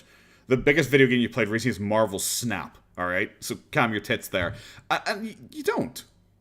So if there's a game out there on this list that you enjoyed, I do not mean to yuck your yum, but these are the 10 games that disappointed me the most in 2022.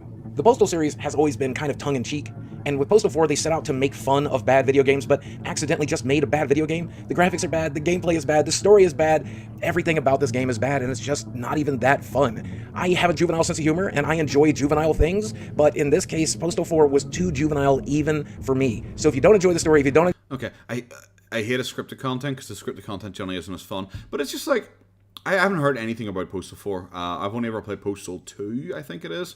So I have no idea about it. But it's just like, I don't know, just being like, oh, the graphics are bad and it's not really that fun. It's not really in-depth criticism, is it? What was the cat butt attached to the butt? Yeah, and Lisa, in Postal you use cats as silencers. I don't know why, but I think they don't like cats in that game. Enjoy the gameplay, if you don't enjoy the physics, if you don't enjoy the graphics, why did they make this game? To make things worse, it launched in early access, and the finished product is not that great. So I feel like a lot of people bought into this hoping they were buying a great game and instead ended up buying trash. Babylon's Fall could have been a good game, should have been a good game. Square Enix normally makes very good games like I've never even heard of this game before. I feel like I'm out of my depth here. this, but something went severely wrong. People said that there were unpopulated worlds, boring combat. He's a juvenile sense of humor. Well, to be fair, his like recurring joke is pee pee poo poo. So like, yeah, I get him when he says he has a juvenile sense of humor. But I was waiting for him when he was talking about Postal to talk about like he doesn't like the political aspect of it because he always says I don't like talking about video games anymore because it's too political and stuff like that. Well, Postal had like a lot of like political-esque jokes and stuff like that, and featured like the coronavirus and stuff like that. So I'm amazed he didn't try and grandstand and moral post about that, or complain that he didn't like that games had like, I don't know, politics forced into it when that's like something he directly doesn't like anymore. I haven't even, this Babylon's Fall game. Boring story. I haven't even heard about it before, honestly. Game, and they took the servers offline in the same year they launched it due to nobody playing it. I feel like this game got released way too early without enough work done to it. Maybe that's what happened, but ultimately Babylon's Fall fell as a game. Is it an MMO? Babylon Fall? Is that what it's called? Is it an MMO? No, it doesn't look like it. It's a collab based. Okay, I was just curious because he always made a point that he would never play MMOs again because he gets addicted to them too easily. You know, I never even heard about Babylon Fall. I don't know if it reached Ireland. But yeah, no, I was curious if it was an MMO because he said he'd never play MMOs again because he gets too addicted to them. Saints Row is one of my all-time favorite series, and 3 and 4 are some of my favorite games of all time. So when they announced that they were rebooting Saints Row, I was pretty interested, and I kept an eye on this game, but I wasn't willing to put my money down for pre-order, and I'm really... But you already talked... After taking a look at the gameplay, after taking a look at the characters, after taking a look at the stories, this is not my Saints Row. And it... Have you played these games? Has he? Because he pretty much just said he didn't buy Saints Row. definitely feels like an old school game, which is what I think they were going for. But the problem is, if you're going to make a new Saints Row game, you should absolutely innovate, and there is no innovation here. I do think this game might be worth picking up on sale and just messing around if you can get it for like 10 or 15 bucks, but the fact that this game came out at full price was a bit of a crime and a severe disappointment. Scorn is yet another horror game. Yeah, okay, that's weird, because Boogie made it sound like he didn't buy Saints Row there, because I remember he made that video on Saints Row, which is basically just reading someone else's article on it because he hadn't played it. So, like, why is this on your list if you haven't played it? I find that weird. You know, if you're going to say something is disappointing, maybe play it yourself, because you might actually like it. Because, I'm trying to think, because I'm sure there's an example, because it's like, loads of movies, like, I like bad movies, I like B movies and stuff like that. Oh, actually, I've decided, at the end of the stream, I'm going to talk about, like, I'm going to recommend a movie or something like that, or talk about a movie or something I watched during the week. I think that's going to be my end of stream thing from now on. So, look forward to that, guys. But I watch movies that people are like, oh, that's the worst movie ever, and I watch it, like, that's good fun, I enjoyed it. So it's weird to have something on your list that you haven't even played as a video game and be like, it's so disappointing, guys, it's really bad. I was like, have you played it? You might enjoy it. I'm sure some people out there enjoy it. But that's the thing. He said he's glad he didn't pre-order it because he didn't want to put money down on it. But that to me that implies he's glad he didn't pre-order it because it means he didn't buy it. You know, I'm glad because like there's no difference between pre-ordering something and buying it if you end up with it. You know. Hello, White. Greetings from Northern Ireland as well. Back at you, my homeboy. Is Rhode Island where Family Guy set? Because I have heard of Rhode Island. I'm bad with geography. Like I could barely tell you half the places in Northern Ireland, and like it is like smaller than New York as a whole. I think for land mass. But I do think I actually know the 50 states. I'm not going to try and name them here, but I think I do actually know the 50 states of America. I had some guy ask me in a comment. I probably should have responded to it, but I just never did. Like if I'm Irish, why do I speak like an American and like have American inclinations and stuff like that? Which is just like, well, because I've had, because I don't know, maybe it's a big thing in America about like, because obviously like when you're Irish online, yes, that's the thing. People rate a Joker 1 out of 10. Thomas B, exactly, you're 100% correct, mate. But there are like loads of people who like when you say you're Irish online. A lot of Americans in particular, because Americans are very interested in their ancestry, go like, "Whoa, my grand is Irish," stuff like that. Is it a thing in America to just pretend you're Irish, like that you're from Ireland? You know, because I have been several messages of people saying like, "I bet you're not even Irish." I was like, "Why would I pretend to be Irish?" Like, to me that makes no sense. But I get people saying that every once in a while. It's like, oh, yeah, so you have you call yourself Irish, man, and you have a potato, and you say things like "I." You're trying too hard to convince us you're Irish. I was like, bro, what What the fuck are you talking about? Scottish man is what? I mean, it's worse than that. What? White? I'm Welsh. Yeah, I don't know. It's just bizarre. You're British, and everyone thought you had American Canadian. Even I've been told American and Canadian before. I've been given American Canadian before from Northern Irish people because I don't really speak very traditionally Northern Irish. There's some words I'll say that are quite Northern Irish here, but it's not like super. Like, I'm not super Northern Irish. I don't have a Belfast accent or anything like that. I don't have a Ballymena accent. I don't have any of those accents. I don't have a Bangor accent. I don't have a Londonderry accent or anything like that. I have a very bland accent, you know. In New England, lots of people have ancestors that are Irish. My great-grandma's from Limerick. Limerick? Yeah, No. Yeah, no, you didn't. There's an E in there. We're on a press group in America. Worse than black people. I have no idea if that's true or not. I've not looked at that. All I know is a bunch of Irish people left when we ran out of potatoes here, and the British weren't overly nice at giving us extra potatoes. So I know a lot of people left. I don't know what happened to them once they left. What is a bell? A Belfast accent? I'm not great with accents, honestly. But it's like, oh, Belfast. You know, you kind of talk it's a wee bit more nasally. You know, but it depends on what part of Belfast you're from, because like South Belfast are generally considered more affluent than like West Belfast, who generally have more Irishy kind of accent, where North Belfast is very diverse, and East Belfast is generally much more Ulster Scots kind of accent. So it's very all over the place. We're a weird mixed bag of people. I could be Turkish. I should be Turkish. Well, that's the thing. I just don't know. Every once in a while I get people being like, "You're trying too hard to prove you're Irish," and it's like, why would I need to? Why would I want to? I've had people. You've had people tell you that. I have. That's the thing. I have no idea. I think it was.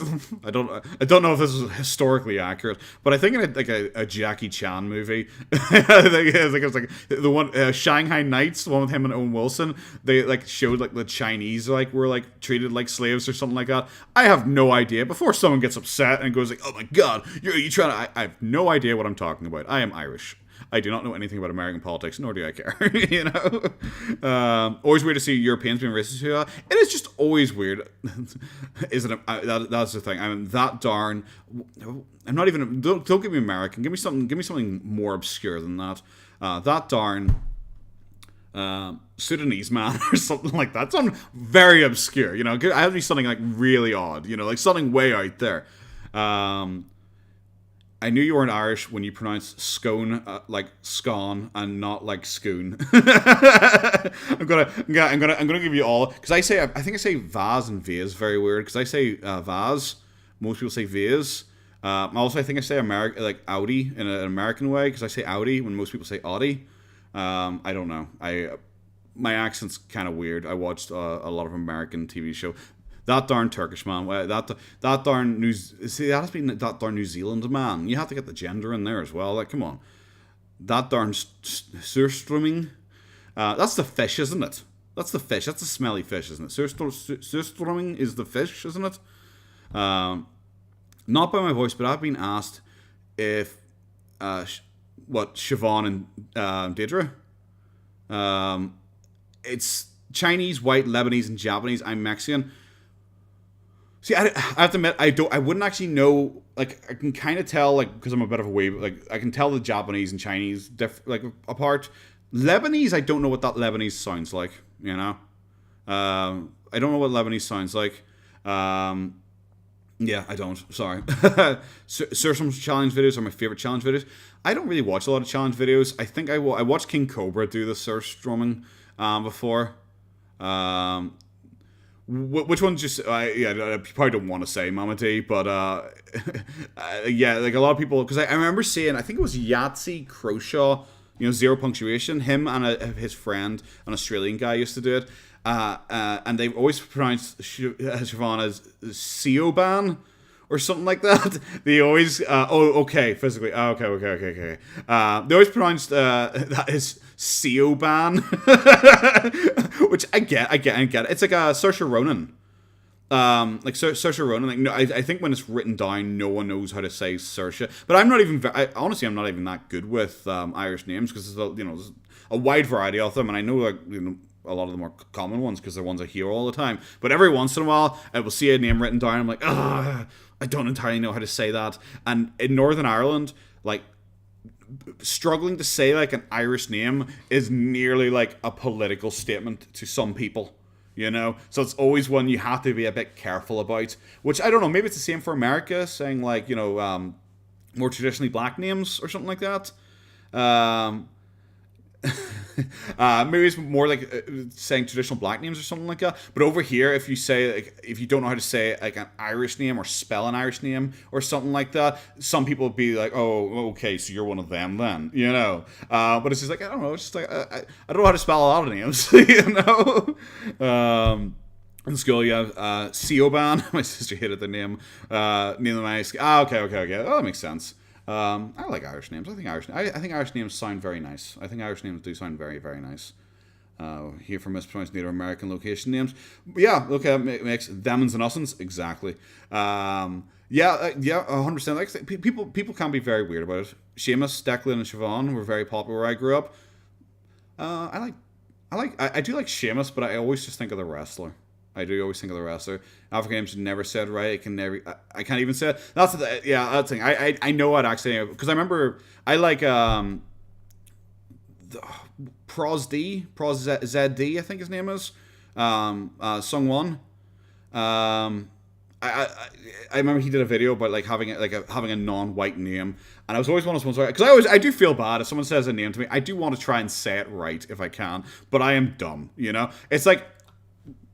Quickly, the thing I'm going to talk about at the end briefly here is The Silent Sea. It's a Korean show, and whilst I'm pretty good with like Japanese names because I've been exposed to the culture enough, I remember Japanese names pretty easily and everything like that. Korean, not so much. I couldn't name like a fucking single character in that show. And I really struggled with it. And I was like, I want to talk about it, but I don't want people just to be like, you're racist. Because, you're just like, that guy, and that guy, because I couldn't say a single one of their names. And at the same time, a lot of times they're wearing spacesuits, and like I couldn't tell them apart, and I didn't want to be that guy who's just like, they all look the same to me, I guess. I didn't want to be that guy, because like they're all wearing spacesuits. I could barely tell them apart half the time. So I don't know, I just was like, fuck it. I'm gonna have to try and approach this very slowly and gracefully, Worked in a call center. I mispronounced the lady's last name, a white Karen type, and she got so mad at me and told me to go back to school and then hung up on me. I remember when I worked at a call center, there was some I guess Karen type as well rang in and was like, I was just speaking to your Indian call center, and it's just like, we don't have an Indian call center. It's like, no, you do. I'm speaking to an Indian call center. And I was like, maybe you're talking to one of my colleagues who has like an Indian accent, but you were not speaking to our Indian call center. But we also got that all the time because obviously Northern Ireland's part of the UK, so you got that all the time. With people saying like, you'd say like, hello, you're speaking to blah, blah, blah, over here in, like Belfast or wherever it was. And they'd always be like, that's over, is this am I being charged international rates? I was like, how are you from England and you don't know that you own Northern Ireland? That's at the point when Northern Irish people realize, it's like, well, the UK really doesn't probably care that much about us, do they? They don't even know they have us. They don't even know that they control our country, when they think it's an international call to phone Northern Ireland, It's like, for fuck's sake, guys. I guess we really aren't that important. It's all good. I've had some issues with Korean dramas. I feel bad. There's certain ones that I watch enough, I will quickly get it. Like I like Vincenzo. I haven't finished watching it yet, but I like Vincenzo, and I could tell the characters apart easily. I remembered a bunch of their names. That was fine. But there's the Silent Sea, because they're all wearing the same clothes, the same uniform. Half the time they have like helmets on or head caps on. I was just like, They show 10 people and then they say the names, and I'm like, I don't know whose name was whose, and I very quickly struggled. It's like the same when I was watching All of Us Are Dead, the Korean zombie drama in the school. They're all wearing they're all like kids and they're all wearing school uniforms, and I was like, I'm struggling here at times to tell these characters apart quickly, you know. And I felt bad, and it's one of those ones it's just like, I want to talk about it, but I don't want to fucking sound racist. Fuck's sake, it's so annoying. That tried to get right but failed to do so. I mean, the game looks beautiful. It's a very interesting watch if you want to watch somebody else play it, but you definitely do not want to pay for this game because the shooting segments are subpar, the puzzles are mostly filler, and it's got a pretty weak story. This game just looked so good, and the very first time I saw a trailer for it, I genuinely thought this was going to be a masterpiece instead of the dumpster fire it actually turned out to be. Now, Sad, are you asking me to pronounce your dad's name? Because I feel like this is a trap. I feel like that should be an easy name to pronounce, and I feel this is a trap. Because I obviously want to go for Stephen, but is it like Stefan or something like that? Cause is it Germanic maybe, and it's like Stefan or something like that? admittedly, this game is free on Game Pass right now, so if you have Game Pass, you can play it and experience the visuals. But if you're spending money on this, I highly do. Fena? I feel like I'm being tested now. It's like, shit, prove you're actually Irish. Fena? Step hen? What are you doing, step hen? Not recommend it. Wii Sports was amazing. We all look back fondly at Wii Sports, especially the bowling. So when they announced Nintendo Switch Sports, I think we were all a little bit excited. In the end, we were all very much disappointed. There were only 6 game choices here, and some of the game choices were really bizarre. And not only that, but at launch, golf was delayed. You could not play the golf version at launch. I think my biggest disappointment, though, however, is the fact that, well, the Wii version of bowling just feels better to me. I'd rather dig out my old Wii and play there than I would play Switch Sports, and I paid full price for this game. Truly one of the biggest disappointments for the game, mostly because I have to stand up to play it and I'm fat. Callisto Protocol was not on my radar at all, but this was called a spiritual successor to Dead Space by somebody in my live stream, and I decided I really wanted to give it a look. Unfortunately, when the reviews came in, everybody let us know that this was an extremely short game without much innovation in gameplay. It did not really do much to improve on the Dead Space genre, and that kind of stinks because I think that's what everybody was looking. Stop. Why did we say stop? What happened? What happened? I remember it's been on since Boogie played with his Wii, hasn't it? Jim, is that a sexual thing you're saying there to me, sir? This sounds like he hasn't played this game either. It wasn't really on my radar, but then I was interested in it. You know, but then I was interested in it. But guys, then the reviews came out, and it turns out it wasn't a very good game. It just sounds like he hasn't even played this. Check out this comedian on YouTube. She does shows, lol, but anyway, her name is Jessica Kerson. She's hilarious. Okay, Jessica Kerson. What kind of comedy routine does she do? Because I don't listen to a lot of comedians anymore. My main ones are like Bo Burnham, like Dara O'Brien. Who else do I like? I used to like Dylan Moran. I don't know. 9 out of 10 games he hasn't played. It doesn't sound like he's played this. It doesn't really sound like he's actually set, because like the Babylon Falls one, it kind of sounded like he played, but his main complaint was that they shut down the server, you know. And it's just like this doesn't sound like you've played this game whatsoever. For. I mean, EA has not done a lot with Dead Space for a while, and they do have a remake coming out soon, so I feel like that's going to be beneficial for everybody who enjoys this genre. Unfortunately, Callisto Protocol was not. Pokemon Scarlet and Violet should have been an excellent game, and it's so disappointing that it was not, especially coming off of Pokemon Legends Arceus. I was excited when they said there was going to be like an auto battle feature. I was excited to go back to... Why would you be excited as an auto battle feature? Who wants to play a game that does the battle for you? Mama D, I love Dead Space. Dead Space is good fucking game. I have like a giant ass statue of Isaac Clarke somewhere, like with like neon like LED lights in his helmet, so he lights up. I think it's a full like 1.5 foot tall statue. It's like 18 inches or something like that. It's somewhere. I don't think I've unpacked it actually from my house move. I actually have to get it out because I got my Titanfall figure up here. I'll have to go get my Dead Space one out soon. But I love it. It's so good. It's such a good series. I watched the animated movies. I read a bunch of the books on it. I was about to call you angels, and then I realized it was angles. Thank you very much for the super chat, my dude. Really glad to hear that you like the channel, mate. Hopefully you stick around. Hopefully I keep entertaining you and everything like that. Yes.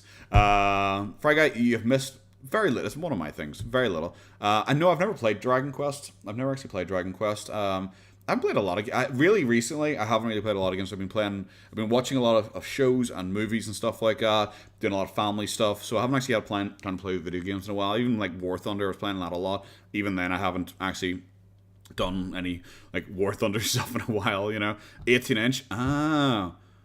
That's a good kind of gay though. That's the kind of gay I'd be all over. Mainline Pokemon stuff, and as soon as I did, I realized this was a boring, slow slog of a game. It's fun to see these Pokemon. Dude, you're the one who wants an auto battle, and you're complaining. It's like, oh, it's so boring. You want an auto battle where you don't even play the game. You click a button, and it does it for you.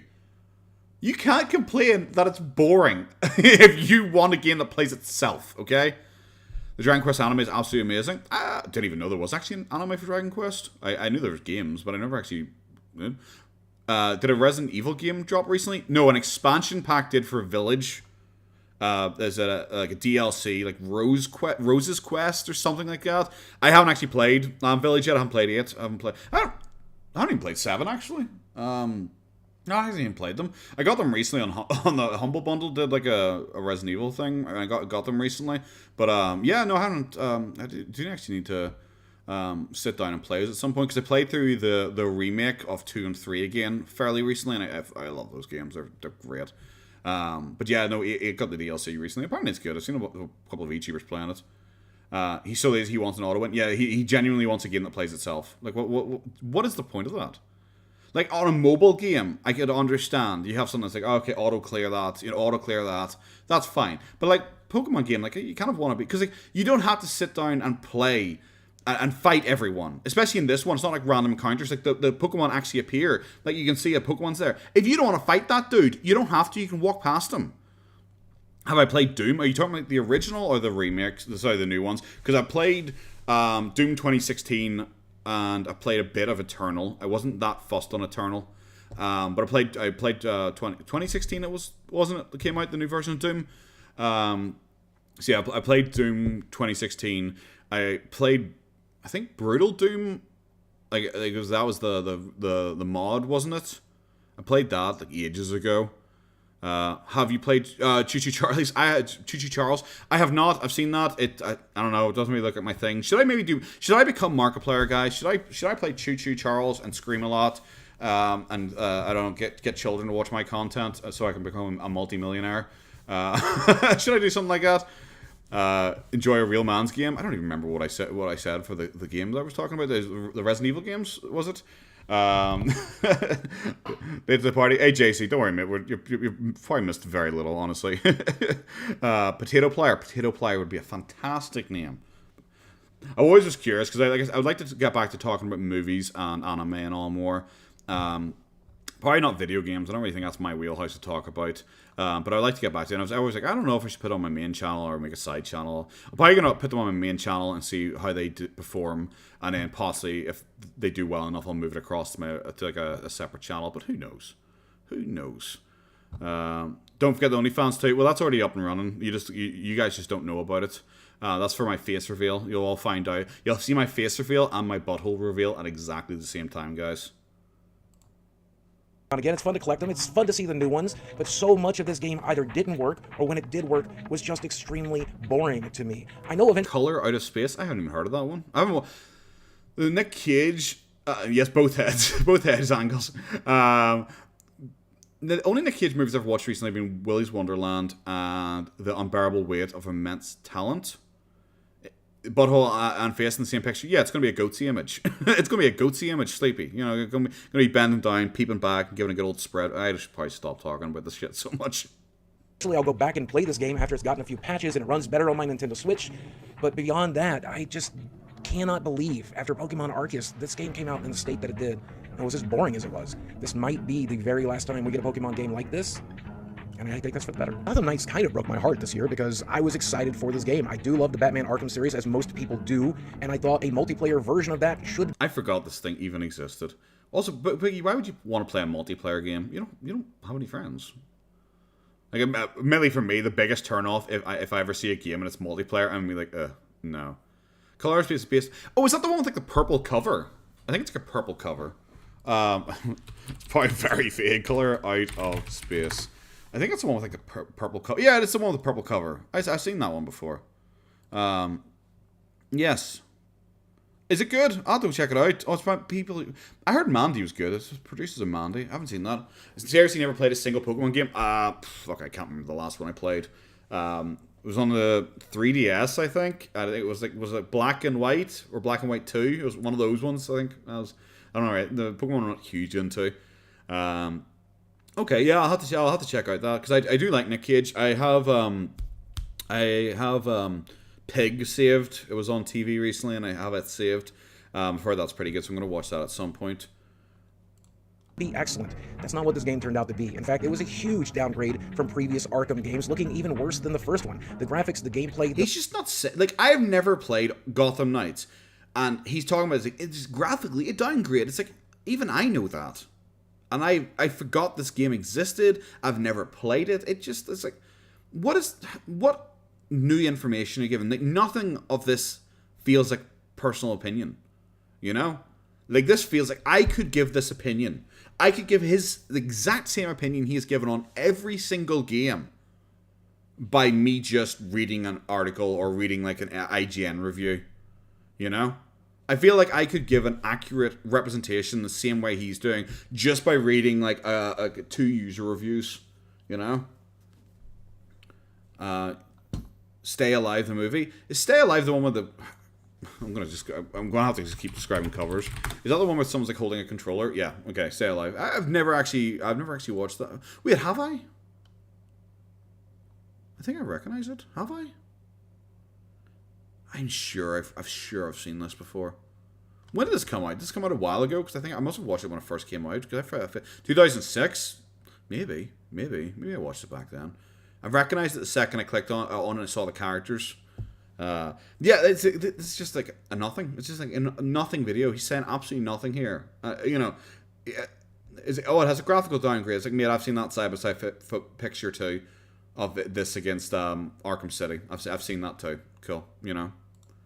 Bugs, all of that took away from what should have been an interesting story with some of my favorite characters. And yes, I know some people were disappointed with Robin and Batgirl as choices for characters. No, I absolutely love those characters, and I just wanted this game to be excellent. Were people disappointed that you could play as Robin and Batgirl? Like, isn't that who the Gotham Knights are? Isn't that the point? What? Like Nightwing and all? Like, isn't that the point of that? It just seems so weird. It was far from it, and a huge disappointment for Arkham fans. It seems like every year, there's a new Mario Kart clone that does its best to capture that audience, and when I found out there was going to be a Final Fantasy-based one like Chocobo Grand Prix, this was interesting to me. I remember Chocobo racing in Final Fantasy VII as a way to pass my time, as in-game content for that. I've never even heard of this before. Fan, so I was expecting this game to at least be okay. But the lack of variety, in terms of carts, in terms of power-ups, in terms of places to race, was pretty frustrating. There is a good amount of variety in characters that you can play with. Is this even a real game? Is this even a real game? What is this? What a weird thing to have on your list. Is like being one of your most like this is like high on his list. Like, do you honestly think Boogie is going out of his way to buy all types of games and rate them? Of course not. Yeah, I don't think Boogie plays any games anymore. You know, it's not Marvel Snap or something like that. Like, it's just I don't know. Like for like disappointing games. Also, yeah, disappointing. That's a good ass spelling of disappointing. It's just like this would like why is this so high on your list? It looks like a fan game. You know, I've never even heard of this game before. It doesn't seem like it was like, whoa, guys, the Chocobo Racing or something is coming out. It's like, okay, cool, who cares? But they were locked behind microtransactions that I just absolutely refused to pay for. So this was not a game that I think I could recommend. And then finally, you knew this was going to be the #1 game on the list, and that is Diablo Immortal. Diablo 4 is coming out eventually, and that's a game I think we can all be excited for. But when it came to Diablo Immortal, the ridiculous amount of microtransactions... Isn't it Diablo 5 coming out, not Diablo 4? Or am I just totally wrong there? I don't play Diablo. Alright, Marathon Guy, have a go, mate. And the tremendous amount of time that you would spend unlocking legendary items in this game made it unplayable and unfun. I very much felt like it was inspired by Diablo 3 at launch with the real money auction house, except this time you weren't buying from other people, you were buying from the game company itself. The gameplay looked fine, the gameplay in the world looked enjoyable, but I'm not going to play a game that expects me to... So you haven't even played the game. Again. He hasn't even played the game. And he's reviewing it. Spend money at the rate. Okay, so 4 is next. Okay, like I said, I don't play Diablo. I got an advert for it recently. I know, guys. Fake gamer girl here. I'm sorry. I don't actually play Diablo. That this game expected me to pay, and I play Magic the Gathering, folks. You know when the microtransactions in a game is so bad that I compare it to Magic the Gathering, you know you done fucked up. And that's it. Those are the top 10 games that... Dude, you didn't even play some of them. Okay, guys, my worst movies of the year. Okay, you guys are getting a sneak peek of my next video. Top 10 worst movies of the year. Avatar 1. I don't care. I think that came out this year. Avatar 2. It's the worst movie of the year. I haven't watched it yet because it's not out yet, but I've heard like bad things about it. So yeah, Avatar 2 is my number 1 worst movie of the year. Yeah, I haven't watched it but I think it's bad. It's probably bad. Oh, Christ Almighty, that was bad. But it doesn't even let me. I want to click on more fucking weeb shit. Okay, it doesn't work. Ah, how very disappointing. So yes, guys.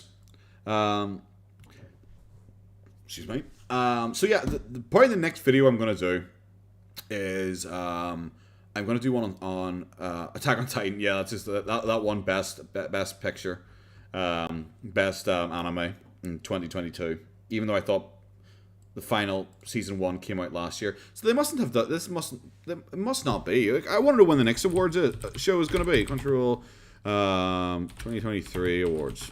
I want to know when the next one's going to be. Okay, categories. When do they? Okay, here they are. When do they? Why don't you close? There you go. Okay, set expand 4th of March. Okay. Sorry, I was just curious. It's still fat and alive. Yes. I was going to do a video. I was going to finish watching. I've got a couple more of her Vlogmas things to do, and I was going to react to her newest one possibly tomorrow, and just kind of talk about her Vlogmas thing in general. So I was going to do that. I saw this quickly, and I only wanted to quickly look at it just look at that. Just look at that. The image, guys. You should check out the CPAT rescue mission. I've never actually watched that video. I've heard about it a lot, but I've never actually sat down and watched that stream before. I've heard people talk about it constantly. What kind of movies do I like? I like all types of movies. I have a very wide range of movies I'll watch. It doesn't really bother me. I'll watch romantic comedies. I'll watch horror. I'll watch sci-fi. All over the place. Recently, I've watched a lot of foreign language movies. I watched All Quiet on the Western Front. I watched Warriors of Future, Shanghai Fortress, Troll Hunter. I went back and watched it again. Silent Sea, which is a series, obviously. Do you like Jason or Michael better as a slasher? I think Jason is more interesting because he's just kind of sillier, and Jason X is kind of fun. Opinion on Morbius? I never watched Morbius because it looked bad. I think it's coming up here in Sky soon, so I'm probably, because I'm not going to pay for it, so I'm probably going to record it when it's on Sky, and I might go back and watch it. If I can hear the four-wheelers screaming, I'm genuinely curious. This is like, someone needs to mix this meme with the Amberlynn Reid meme of that beanbag's in a hurry, and just put that in, because this beanbag is in a hurry. Oh god. Yes. Yalla.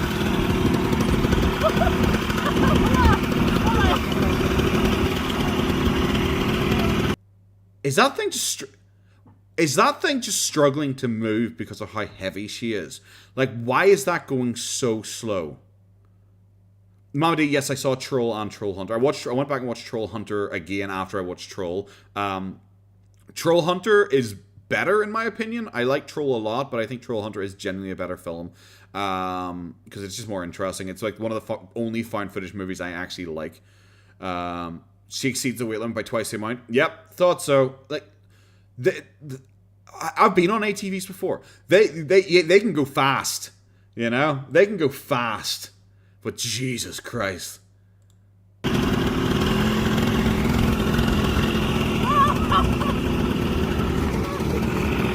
Oh my God! Are we serious? Hello, Charles. How are you, mate? Are we serious? Yeah, well, she's definitely like 450. Like, oh my God, are we serious? This is depressing. I saw that, like, a picture of this, and I was like, I need to see this. This is actively depressing. She looks like the Unabomber. She looks like a fat Unabomber. It's just, why the sunglasses and all? It's not even sunny. It's not even like overly bright or anything like that. Hey, Exploding, how are you? They're sharing one bike. They need two, because that's not going to work again after she fucking rode it. Oh my god.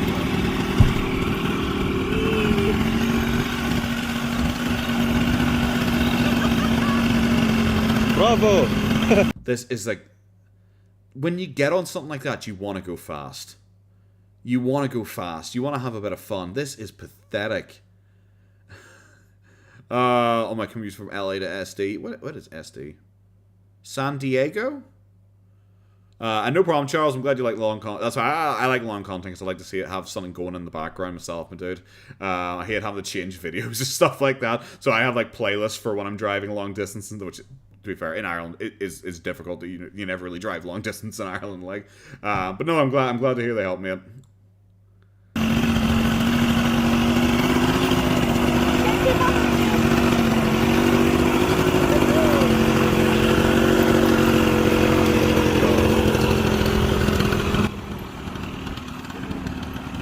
The engine is like guttering. What I think of Boogie's wank station out of 10, how would you rank his setup? Honestly, I don't know. A bit low bar. He looks like he has to reach past his dogs to get to it, which I don't think is a good thing. You know, you don't want your dogs between you and your fucking Kleenex, I guess. I don't know. It's, yeah.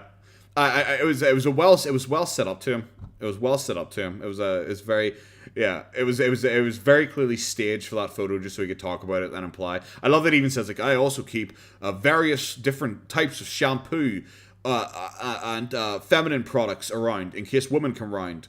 And it's just like, I like to think that he has like a full fucking like closet of just different shampoo brands just to try and like please the girl. It's so cringe. You know, it's like why can't she just use like normal shampoo if she's there for like one night? You know, it's so creep.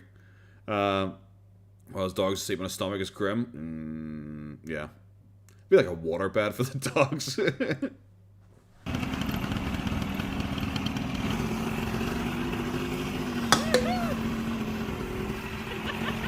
This is so depressing.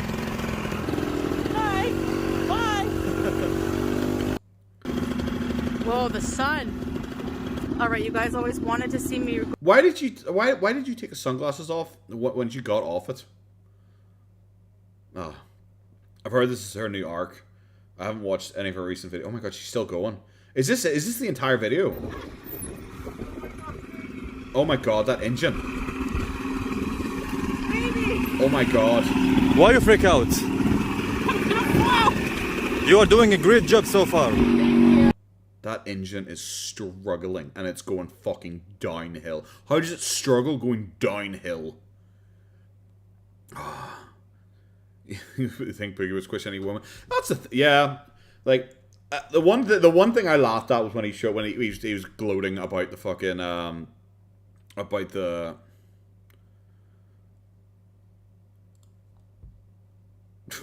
was his because he said it's on the guest side, and it's just like, okay, so it's on the guest side, so why are you like? Doesn't that imply if a woman is using like lotion and Kleenex on you, it sounds like she is giving you a hand job into your Kleenex? You know, if it's on the guest side of the bed, like why wouldn't it be on your side of the bed if it's for you? If it's on their side for them to use, it sounds like you're still doing the hand and mouth stuff to your full ham treatment, and you're doing like she is just like dry wanking you into a fucking Kleenex, you know, like you're that you can't afford like a blowjob or something like that. You're being dry wanked just into a Kleenex. It was very clearly set up so he could just talk about and just remind everyone that he has sex. But that implication to me, that's the first thing I thought about, you know. Yeah, kind of creepy and cringe.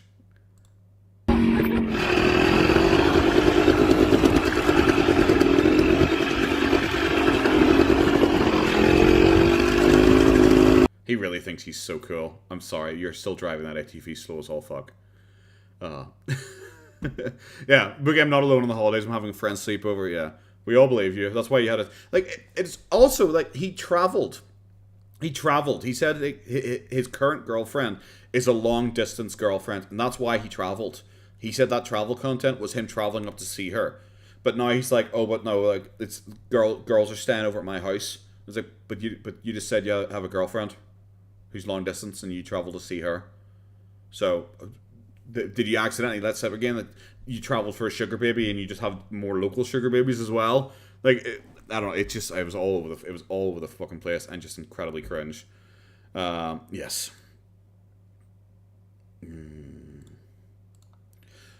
Yes, okay. What was it? Was there anything else I was going to say? Oh, yeah, I was going to say, so I'm probably going to do the Vlogmas thing here on her. I might do that tomorrow. But apart from that, I think that's more or less me sorted. Is there anything else anyone can think of that I have missed or left out on? Because I kind of just suddenly melted. Melted internally in my brain. Just watching her trundle around on this poor ass ATV that, like, definitely they're not getting the security deposit back for. Yeah. So bad. Yeah, it kind of just broke me emotionally and mentally. I like that he tried to disprove that he has sugar babies by talking about this long-term girlfriend, like long-distance girlfriend of his, by saying that the long-distance girlfriend is richer than he is. So, if anything, he's her sugar baby. And it's just like, well, no, that doesn't surprise me in any way. That, you know, a girl that you pay hundreds, if not thousands of dollars for her to, like, text you a couple times and possibly sleep with you. It doesn't surprise me that she earns more money than you do, especially if she has numerous clients. So it doesn't that doesn't surprise me. That doesn't defeat the point or in any way help your cause. You know, in any way help your cause. It's like, well, actually, she makes more money than me. It's like, well, yeah, because she gets a grand off you, and then on Wednesday she gets a grand off Tom, and then on Friday she gets a grand off Harry. You know, so it doesn't actually help you. 100% she probably makes more than you because you're one of the saps giving her money to spend time with you, and she gets paid hundreds, thousands of dollars for that. So yeah, of course she makes more than you with your failing YouTube channel. It's not surprising. It still doesn't rule out that you pay her to spend time with you, the fact that she has more money than you, you know? It's like, that's like a fucking simp on, like, OnlyFans. You're being like, well, this can't be a weird relationship because she makes more money than I do when I pay her, so she shows me her butthole. It's like, yeah, but of course, cause she's the one providing the service. Of course she probably makes more money than you because she has you and 10,000 other simps also giving her money. I don't know. It was a bizarre take from Boogie to try and argue that point. But yes, what was I gonna say? I think that's about it. I think that's probably about it. Yeah, I think that's probably about it. I don't really think I have too much more for that. I was tempted to do like I'm always saying, like, about stuff I want to talk about and, like, things I want to, like, review and what the fuck am I doing here? Things I want to, like, talk about and things I want to, like, maybe do, like, a wee review of and stuff like that. So I'm going to quickly cover that and then probably going to wrap up the stream here because we're about 2.5 hours in. It is this, called The Silent Sea. And I really do like Korean dramas and shows and stuff like that. And it is about a space mission up to the moon. Global warming and pollution and all has ruined the Earth. And bad stuff goes down, and the team who go up there find that it's all a big mystery, and there's weird stuff happening on this base, and the graphics are pretty good, and like, acting's absolutely fine. It's absolutely solid. Mamadi, Trinabusan guy's in it. He's the captain of the spacecraft. I hated this show. I really hated it. I watched it because, one, I like sci-fi, and two, because I like him from Train to Busan, and even her, the main woman in it, she was in, I think it was called, I can't remember what the Korean name was for. I think it was called Stranger, and she was really good in it. And I watched it, and I was so genuinely disappointed. I was so genuinely disappointed in it because it was just, like, not. it just wasn't really like fun or anything like that, you know.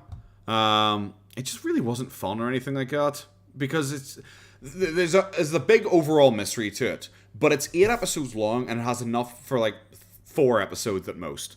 It is very slow. It's very boring. It's not interesting. The mystery really isn't interesting.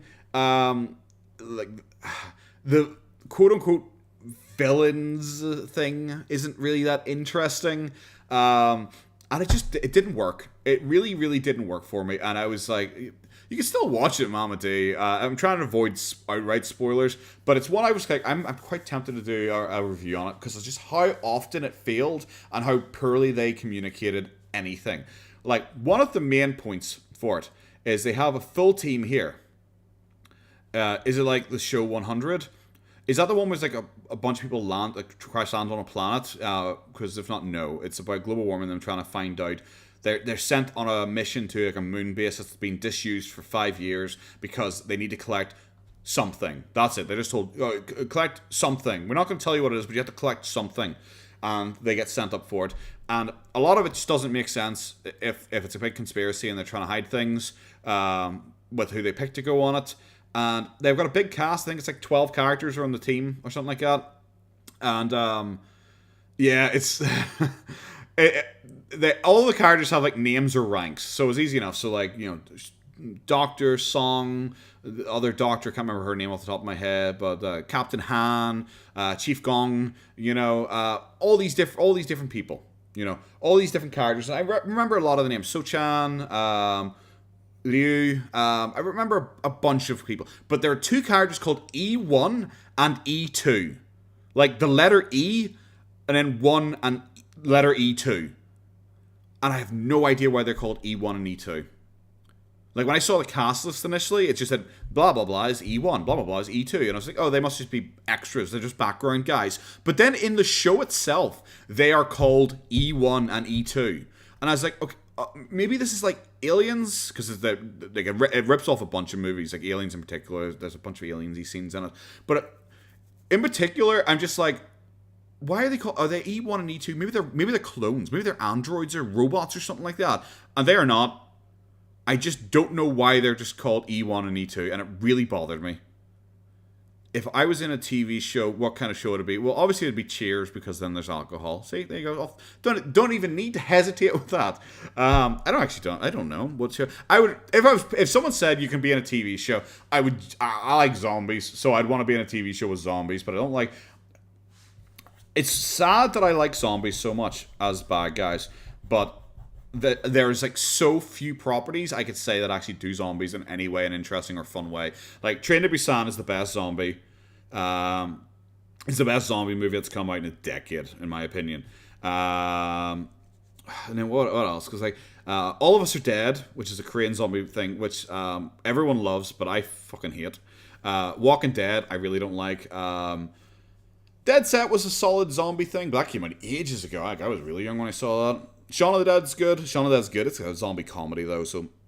Zombie element's important, but it's not like the mainstay of it. The comedy is the bit I think everyone really likes of it. What else? What other zombie things? Valley of the Dead, the Spanish Civil War zombie movie, that was pretty solid. What other zombie things? Hashtag Alive, very, very good. Hashtag Alive is very, very good. It is the... Okay, this is going to be an awkward one to try and explain. So, Hashtag Alive is based on some guy. He's like a Twitch streamer, Instagrammer guy.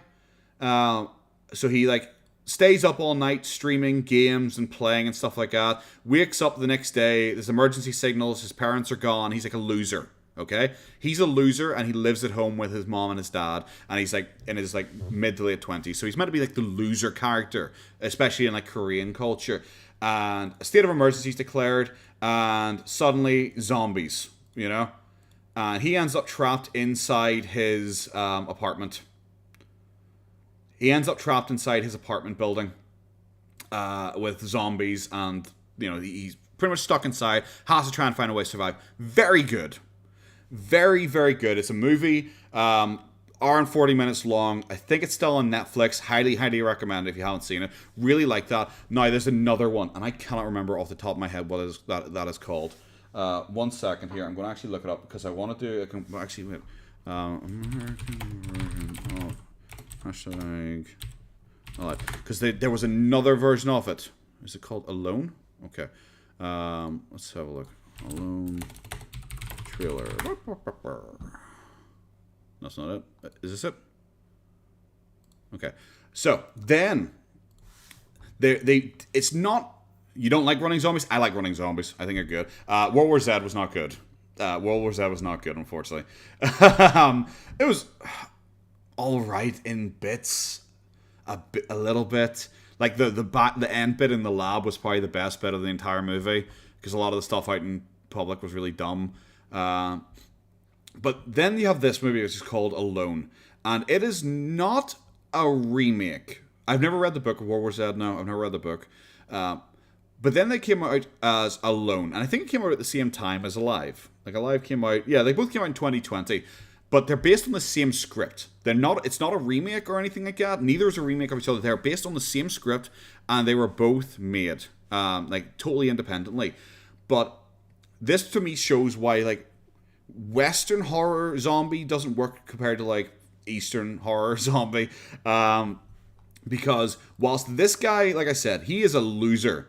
He lives with his parents. He's a total loser dweeb. He sits there playing video games to like a couple followers. He's meant to be a loser character, you know. He's like anxious and nervous. There's a girl who he meets later on who helps him out a lot, and she's like a badass. You know, she's like the survivalist one of the two of them. She's like way more competent than him, and she's really good, and they get in like a sticky situation later on. I'm not going to spoil it for you, and they have to both work together to get out of it. Very, very good.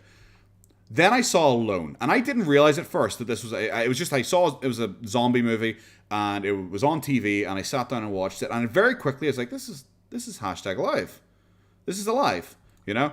It's a guy, like, he wakes up, the world has gone to shit, and he's like looking out his window, but he's a badass. Like the movie starts, he's like a millionaire. He has like a big luxurious apartment. Like it starts with him like sleeping with a super hot girl. Like in hashtag Alive, they fall in love like I always do. Zombieland, Zombieland was okay. Just okay. That's all I really have is it's just okay. That's the thing, Senki, this isn't a remake. They both just worked off the same script. You know? It's not even like Wreck and Quarantine. It's not like a shot-for-shot remake. They just used the same script, but with the Koreans, they made him a lovable loser who has to struggle and overcome and use his brains to overcome. This guy's like a sexy bachelor who's like fucking a hot girl right at the start, and he's like a millionaire, and he doesn't live with his parents, so you don't have the drama, because like this kid, you know, this guy's parents are out shopping when it goes to shit, and he slept in, you know? And he's worried about his parents. He can't get in contact with them. He's all scared and he's all worried. Very interesting. This guy's like a sexy single bachelor, and it is just him as well, surviving in his apartment block. But the zombies can do parkour. The zombies in this can do parkour. So him being trapped in a balcony, because like this guy, he's standing on his balcony looking out, and he's generally safe, but he's very disconnected from the horror, which is the interesting part of it. If he stands on his balcony, the zombies see him, they do parkour. Also, the zombies can talk. They're called screamers or something like that, because they could just talk. Kinda, a little bit. And it's bizarre. And obviously, he has the girl next door to him. And as you can see here in the trailer, they're hugging. Because in this, you see him, he's like looking far across here. See, these are the far away balconies in this one. Okay? So he's on this balcony, and like the girl he likes is the only other survivor is over here on the far balcony. So they can't reach each other. They can't even communicate because they're worried about making too much noise in case the zombies come. So it's very disconnected. It's like they're so close to each other, but they might as well be a million miles apart. It's very interesting. Him and her are like just like 10 feet away from each other. And there's like 3 different parts of the movie where he just jumps down, walks over, and climbs up onto her balcony to hang out with her. And he's like, you just took away the interesting part. You know, you took away the interesting part of the entire movie, that they're like separated and like they're alone. You know, this is called this one at least is called #alive. This one's called Alone, and he is not alone. There's always other people. You know, it's just like, bro, you can't even do that fucking right. And then the woman is just like useless. Like, whilst in Alive, the woman is like the strong one. She's the smart one. She's a survivalist. Well, he knows tech, so he uses his drone at parts to like distract the zombies and stuff like that. She's like the survivalist who's like really good at climbing and strong and smart. But in Alone, the woman is just useless, and they just tell her, like, at the end of the movie, they just, when the big bad thing happens at the end, that in Alive, both of them deal with and overcome together. In Alone, he tells her, just stay in your apartment, I'm gonna go deal with this.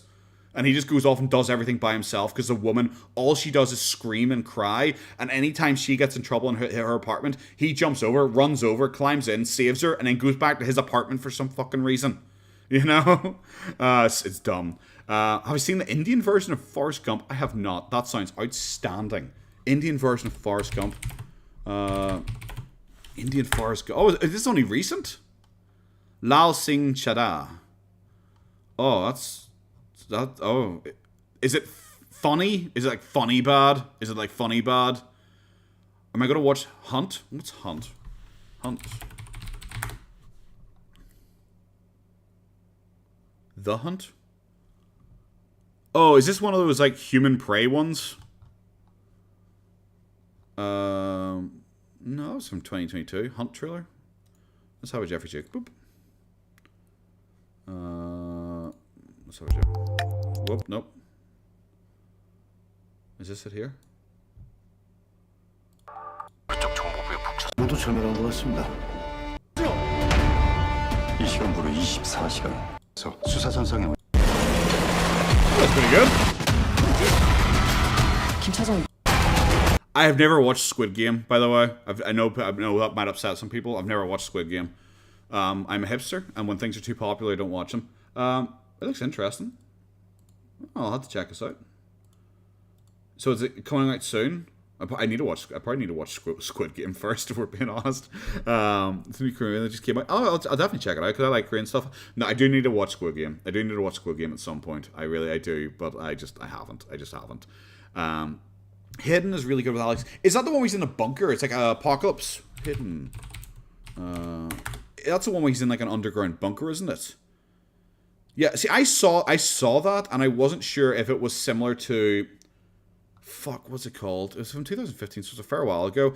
There's a one with Michael Biehn, where he was in like him and a bunch of people are locked away in an underground bunker during like the apocalypse as well. So when I saw that, I wasn't sure if that's, you know, similar, but this is like an outbreak instead of nukes, isn't it? Okay.